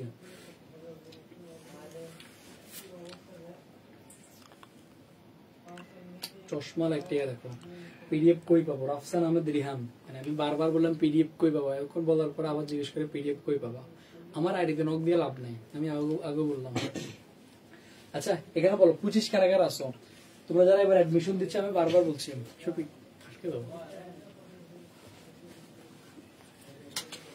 25 কারাগার সোনামন্দিরা 25 কারাগার বলো 25 কারাগার 25 কই আমার 25 বাচ্চারা ফারিয়া লাতিফ দুতি আমি। আচ্ছা 25 কিন্তু একটা টেলিগ্রাম গ্রুপ আছে, যারা এড হয় না এখন হয়ে যাও। 25 ভাই তোমাদেরকে বলতেছে মানে জাস্ট বিশ্বাস করো, তোমরা যদি এখন থেকে জাস্ট ভাইয়ের সাথে লেগে থাকো, তোমার বাংলা আমি তোমাকে অ্যাডমিশন পর্যন্ত তোমার কভার করে দেব। মানে অ্যাডমিশনের জন্য যে টপিকগুলো তোমার আছে বাংলার, এখন তোমার যে সিলেবাসে প্রত্যেকটা টপিক তুমি দেখো, মানে আমার এখানে কম্বো বেছে যারা আছে ওরা খুব ভালো করে জানো। এখানে অ্যাডমিশনের স্টুডেন্ট আছে, এইচএসসি এর স্টুডেন্ট আছে। আমার অনেক অ্যাডমিশনের স্টুডেন্ট জানি ওরা পর্যন্ত তোমার সমাস পারে না, সবাই কিটা দিয়ে আসো। মানে অ্যাডমিশনের স্টুডেন্টদের সবচেয়ে বড় একটা আতঙ্কের নাম কোন টপিকটা বাংলাতে? সমাস। সমাস।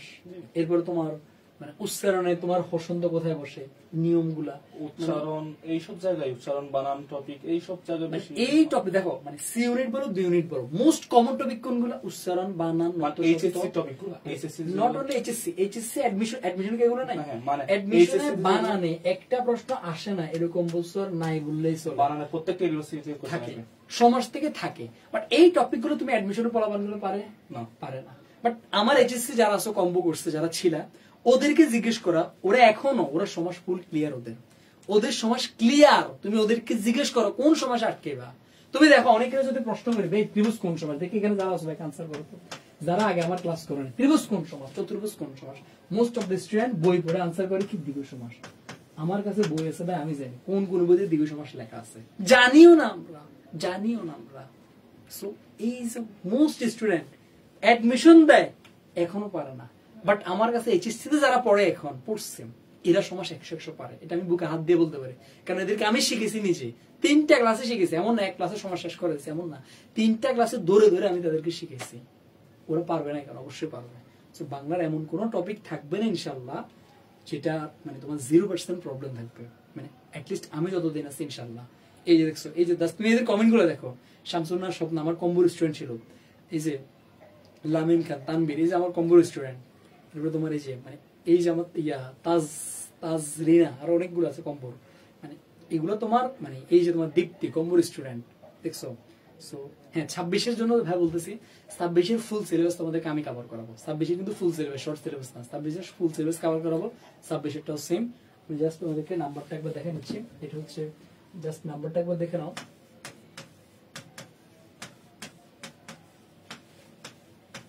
এই নাম্বারে হোয়াটসঅ্যাপে যোগাযোগ করবো, কোনো পেজে মেসেজ দিয়ে লাভ নেই, কারণ এটা সম্পূর্ণ দায়িত্ব আমার, A to Z দায়িত্ব আমার। এটা তোমাদের শফিক ভাই, এটা হচ্ছে জগন্নাথে পড়ে, মানে যে কোনো হেল্প লাগলে তোমাদের শফিক ভাইকে বলবো, কেমন? কারণ আমাদেরকে তো অলওয়েজ পাওয়া যায় না, মনে করো যে কোনো অ্যাকাউন্টিং বলেন, বাংলা বলেন, যে কোনো সাবজেক্টে হেল্পে আমাকে মেসেজ দিলে। ওকে, এই যে নাবিলা, শারমিন, বর্ষা, আমি কম্বোতে আছি। ওকে, এক দফা আমাকে লিজেন্ড উপাধি দিতে হবে না, লিজেন্ড আমি তৈরি করবো। আমার বেস্টের নামে দিছি স্পেশাল, এটা হচ্ছে লিজেন্ড আমি তৈরি করবো। কারণ আমি যে লিজেন্ড কোশ্চেন গুলা করি, এই যে আজকে যে পরীক্ষা গুলো দিছ, মানে পরীক্ষার মধ্যে করতো এরকম যদি তুমি ডেলি পরীক্ষা দেখো। আমি তোমাকে একটা সহজ কথা বলি, আমার বাংলার প্রত্যেকটা গদ্য, পদ্য, নাটক, উপন্যাস প্রত্যেকটা এমসিকিউতে সবকিছু এখন আমার আলহামদুলিল্লাহ আমার আছে, সব আছে।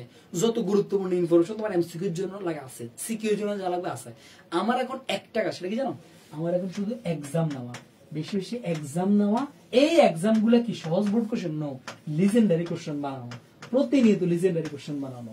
মানে আমার এই টেবিলে জানে কয়টা বই আছে, মানে কয়টা বই, অনেক মিনিমাম 15টার মতো বাংলা বই আছে। প্রত্যেকটা বই শুধু ঘাঁটি কেন?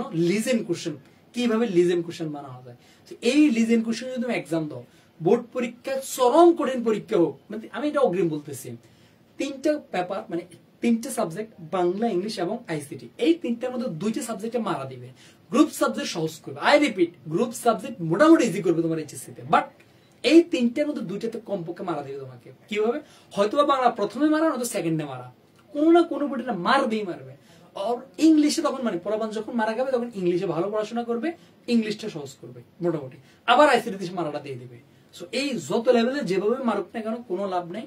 এই লিজেন্ডারি কোশ্চেন গুলো আমার মাথার থেকে বেশি লিজেন্ড এখনো বোর্ডের কেউ হইতে পারে নাই, এটা মাথায় রাখিও। মানে আমি যে লেজেন্ডারি কোশ্চেন করবো এর থেকে ডিপ কোশ্চেন বোর্ডের জীবনও করবে না। সো এই কোশ্চেন গুলো যদি তোমরা এক্সাম দাও জীবনও হবে না, মানে এই কোশ্চেন গুলো যদি তোমরা এক্সাম দাও কখনো মারা খাবে না ইনশাল্লাহ। কেমন? শফি ভাইকে জগন্নাথে ইংরেজি নাই সি ইউনিটে, তুমি জগন্নাথে যদি সি ইউনিটে পরীক্ষা দাও তোমার ল বলো ইংরেজি বলো এগুলো পাবা যদি তুমি টপ করো। সি ইউনিট থেকে না, ডি ইউনিট থেকে পরীক্ষা দিতে হবে। ডি ইউনিট থেকে মানে আপনি বিভাগ পরিবর্তন, অন্য কোনো ইউনিটে বিভাগ পরিবর্তন এক্সাম দিতে পারবেন না, শুধু ডি ইউনিটে দিতে পারবেন। ওকে ওকে ওকে ওকে। টেলিগ্রাম গ্রুপে কিভাবে অ্যাড হবো এটা ভাইকে নক দিলে আমি টেলিগ্রাম গ্রুপে দিয়ে দেবো, বা এখানে কারো কাছে থাকলে ভাইকে দিয়ে দেবো। এক্সামের লিঙ্ক কোথায়? জাস্ট আমাদের অ্যাকাউন্টের লাভার্সের পেজে, আমার পেজে, আমাদের রোড টু পাবলিক ইউনিভার্সিটি গ্রুপে সব জায়গায় এক্সামের লিঙ্কটা ভাই দিয়ে দিই প্রতিদিন বিকাল 3টায়। ওকে ওকে ওকে। আচ্ছা আগামীকাল কিন্তু আবার লিজেন্ডার রবীন্দ্রনাথ ঠাকুরের কাহিনী আছে কিন্তু আমাদের, আবার আমরা গল্প টল্প পড়াবো রবীন্দ্রনাথ ঠাকুর। কেমন? ওকে। সো 25 যারা যারা আসো এখনো, আমি বারবার বলতেছি ঠিক আর 2 দিন পরে এটা তোমার একটি চলে যাবে।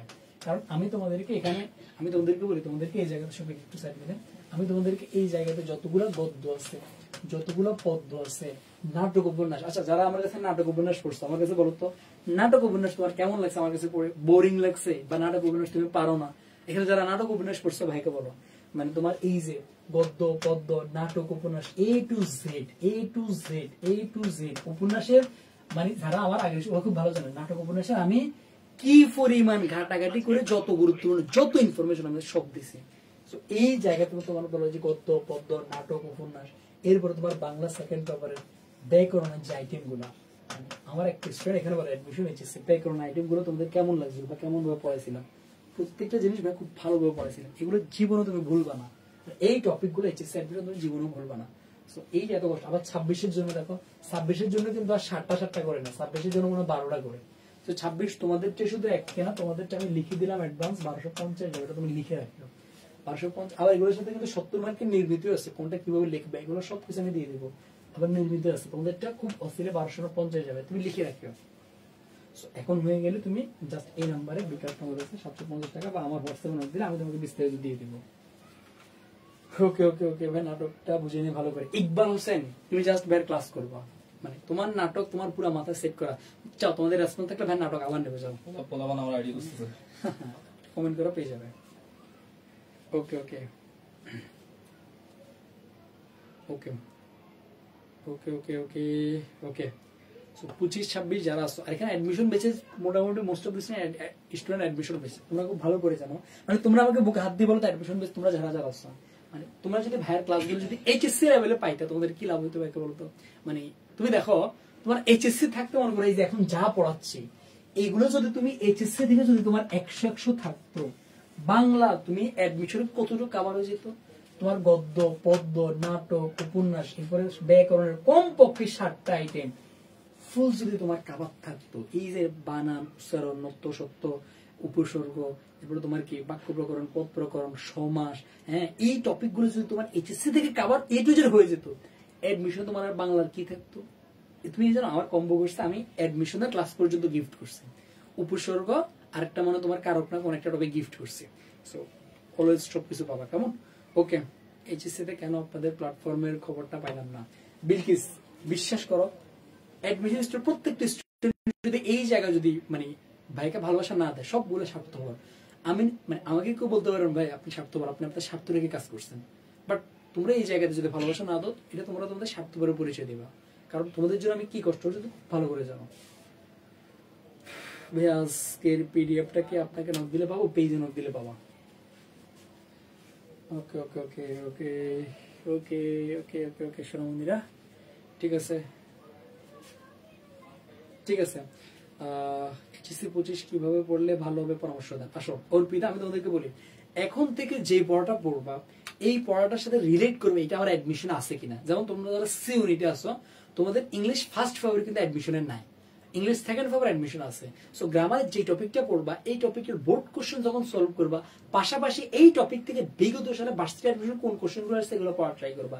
যেমন আমি খুব সিম্পলি যখন মনে করো একটা টপিক পড়াইছি না বাংলা বানান পড়াইছি না, আমি যখন বাংলা বানান পড়াই ওই স্টুডেন্টকে আমি বাংলা বানানের এইচএসসির বোর্ড কোশ্চেন গুলো পড়াই, পাশাপাশি আমি আবার বিগত সালে ঢাকা ইউনিভার্সিটিতে অ্যাটলিস্ট কোন প্রশ্ন আমি এগুলো পড়াই, ইউনিভার্সিটি গুলো না দেখলে অ্যাটলিস্ট তাকে ঢাকা ইউনিভার্সিটির কোশ্চেন গুলো সলভ করে। সো এইরকম পড়বা, হোক সেটা বাংলা হোক সেটা ইংরেজি যে কোনো বিষয়। ওকে ওকে ওকে। আর কিছু ওকে ওকে ওকে পেজে নক দিছি। আমি আবার বলতেছি বনিয়ামিন অন্য কোনো পেজে, কারণ আমি অন্য কোনো পেজে ভরি না, কারণ আমার এই পিডিএফ দেওয়ার জন্য আমি কাউকে প্যারা দেবো না। মানে আমি তো চাইলে পিডিএফটা পাবলিক করে দিতে পারতাম, বাট না, অনলি যারা ইন্টারেস্ট থাকবে তাদেরকে দেবো। সো এটার দায়িত্ব আমি নিলাম। আপনার ক্লাস করলে এবং নিজে থেকে চেষ্টা করলে প্লাস আসবে। আমি এটা বুকে হাত দিয়ে বলবো তোমাকে, আমি ক্লাস করাবো, তোমার কাজ একটা জাস্ট অনলি আমি যে SWটা দিব, SWটা করে দেখবো। অনেকে তোমার বলবে আমার ক্লাস করলে তুমি বাসা না পড়লেও চলবে, তোমার এরকম মানে এই হচ্ছে কি, তার মানে একটা স্টুডেন্ট কি যে আরে ক্লাস করলে দেবো, আমার নিজের পড়ার কি দরকার, আমার A+ সামনে চলে আসবে, আমার ভার্সিটি এডমিশন সামনে চলে আসবে। না ভাই, এটা কখনোই না। আমি তোমার পড়াটাকে ইজি করে দেবো। কাজ হচ্ছে বাস জাস্ট ভাষার মধ্যে একটু আমি যা পড়াইছি SW যা দিব এটা একটু পড়বা, কারণ আমার প্রত্যেকটা HSC বলো অ্যাডমিশন বলো একটা SW থাকে। HSC তে আমি যে সিকিউ গুলো প্র্যাকটিস করে, আমি প্রত্যেকটা ক্লাসে 3 থেকে 4টা সিকিউ প্র্যাকটিস করে, এই সিকিউ গুলো লেখো, এগুলোর বাইরে আসবে না। না এগুলোর বাইরে আসবে না মানে হুবে গুলো না, এই ক্যাটাগরি সিকিউ আসে। ওকে ওকে ওকে ওকে ওকে শোনাম, ঠিক আছে ভাইয়া, মানে গরমে দাঁড়িয়ে থাকতে পারতেছি না, আমি আজকে যাচ্ছি। আল্লাহ হাফেজ।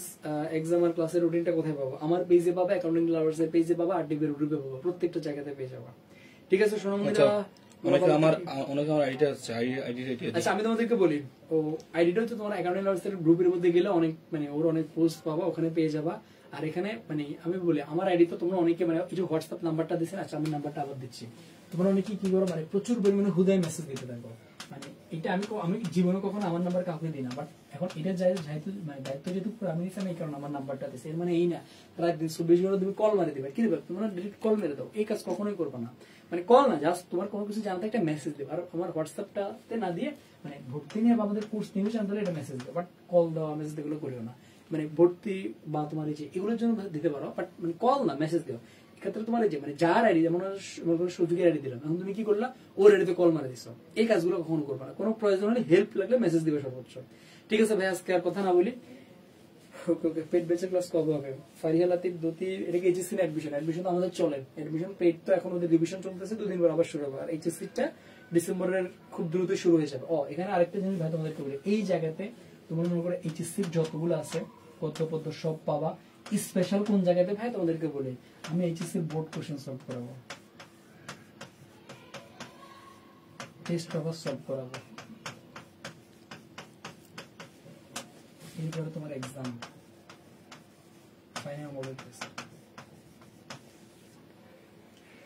এইভাবে যদি তুমি বাংলাটা পড়তে পারো, তোমার বাংলাতে 0% কোনো প্রবলেম থাকবে না। এসএস থেকে দেন, ঠিক আছে এসএস নাও, আবার নাম্বারকে ভুল করিও না, সেই তাহলে আবার অন্য কোনো দিকে মারি দিবা। এটা হচ্ছে 01950052645। ওকে ঠিক আছে শোনা বন্ধুরা, আল্লাহ হাফেজ, গুড বাই, টাটা। যে কোনো ইনফরমেশনের জন্য এই হোয়াটসঅ্যাপে নক দিবা বা আইডিতে নক দিবা, তাহলে হবে। আল্লাহ হাফেজ, গুড বাই। আর পিডিএফ এর জন্য কিন্তু অনলি পেজ, পিডিএফ এর জন্য অনলি পেজ, আমি আবার বলতেছি পিডিএফ এর জন্য অনলি পেজ, অন্য কোথাও দিলে আমার দোষ নেই। ঠিক আছে শোনা বন্ধুরা, টাটা।